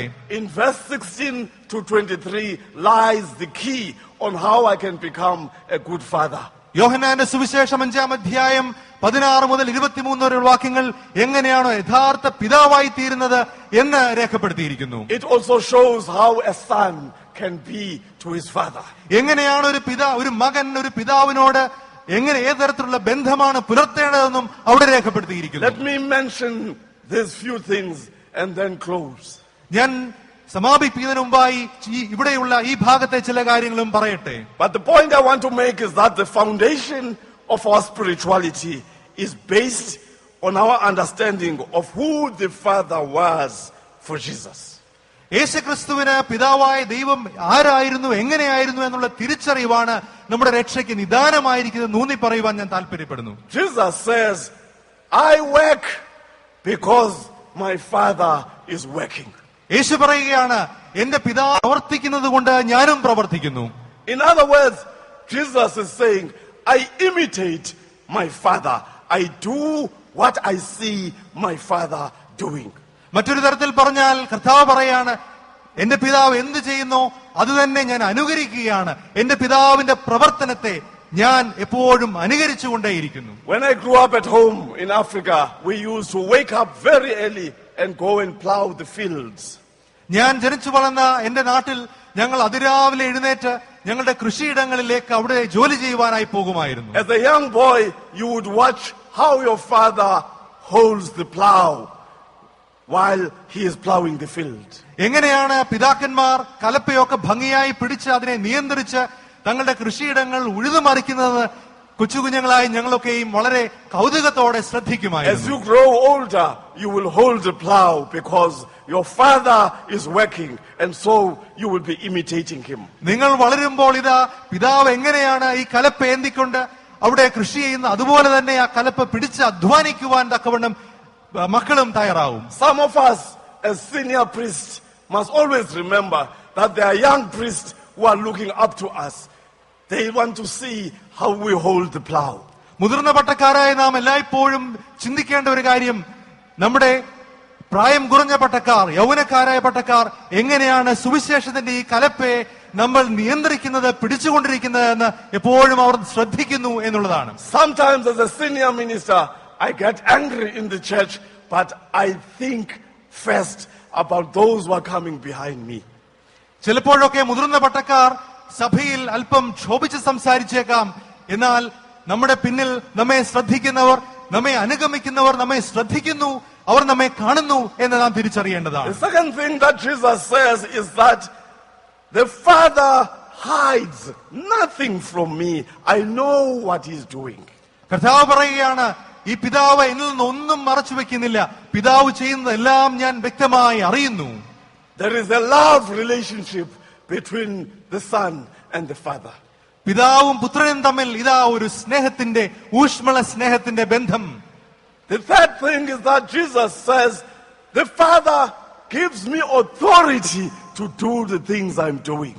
കർത്താവ് പറയുന്നു, ഞാൻ ചെയ്യുന്ന പ്രവർത്തനം ചെയ്യുവാൻ തക്കവണ്ണം എന്റെ പിതാവ് എനിക്ക് അധികാരം നൽകിയിരിക്കുന്നു എന്ന്. So the Son is invited by the Father into the deeper things of being God.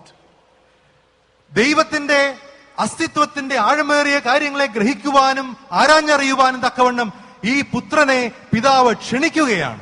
And so I want to end by saying,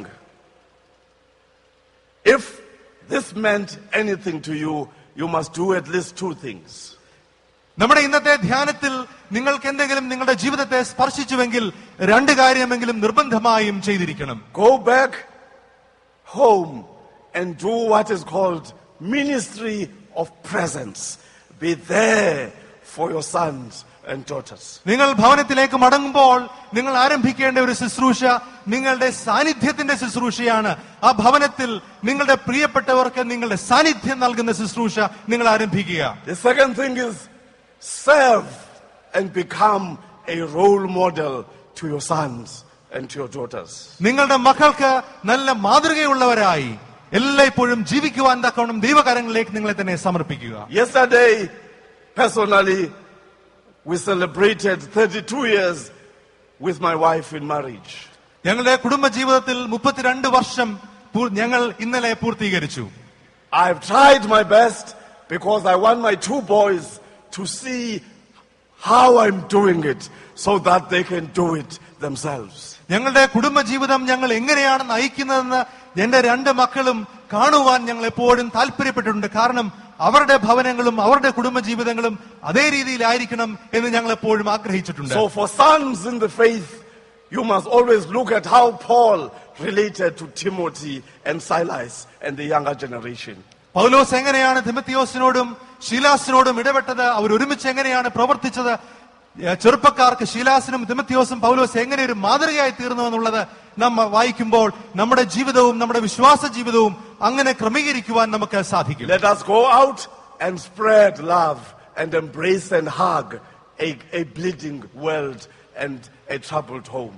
വ്രണതമായ ലോകത്തിലേക്ക് ഇറങ്ങിച്ചെന്ന് ഊഷ്മളമായ ദൈവിക സ്നേഹത്തെ നൽകുവാനും ഈ ലോകത്തിന്റെ വ്രണതാനുഭവങ്ങളെ ചേർത്ത് പിടിക്കുവാനും തക്കവണ്ണം ദൈവകരങ്ങളിലേക്ക് നമ്മെ തന്നെ നമുക്ക് സമർപ്പിക്കാം. Amen. ആമേൻ. Let us pray. പ്രാർത്ഥിക്കാം. Oh Lord, give us strength to love. കർത്താവേ, സ്നേഹിക്കുവാനുള്ള കരുത്തിനെ അവിടുന്ന് ഞങ്ങൾക്ക് നൽകണമേ. Give us the energy to continue to embrace.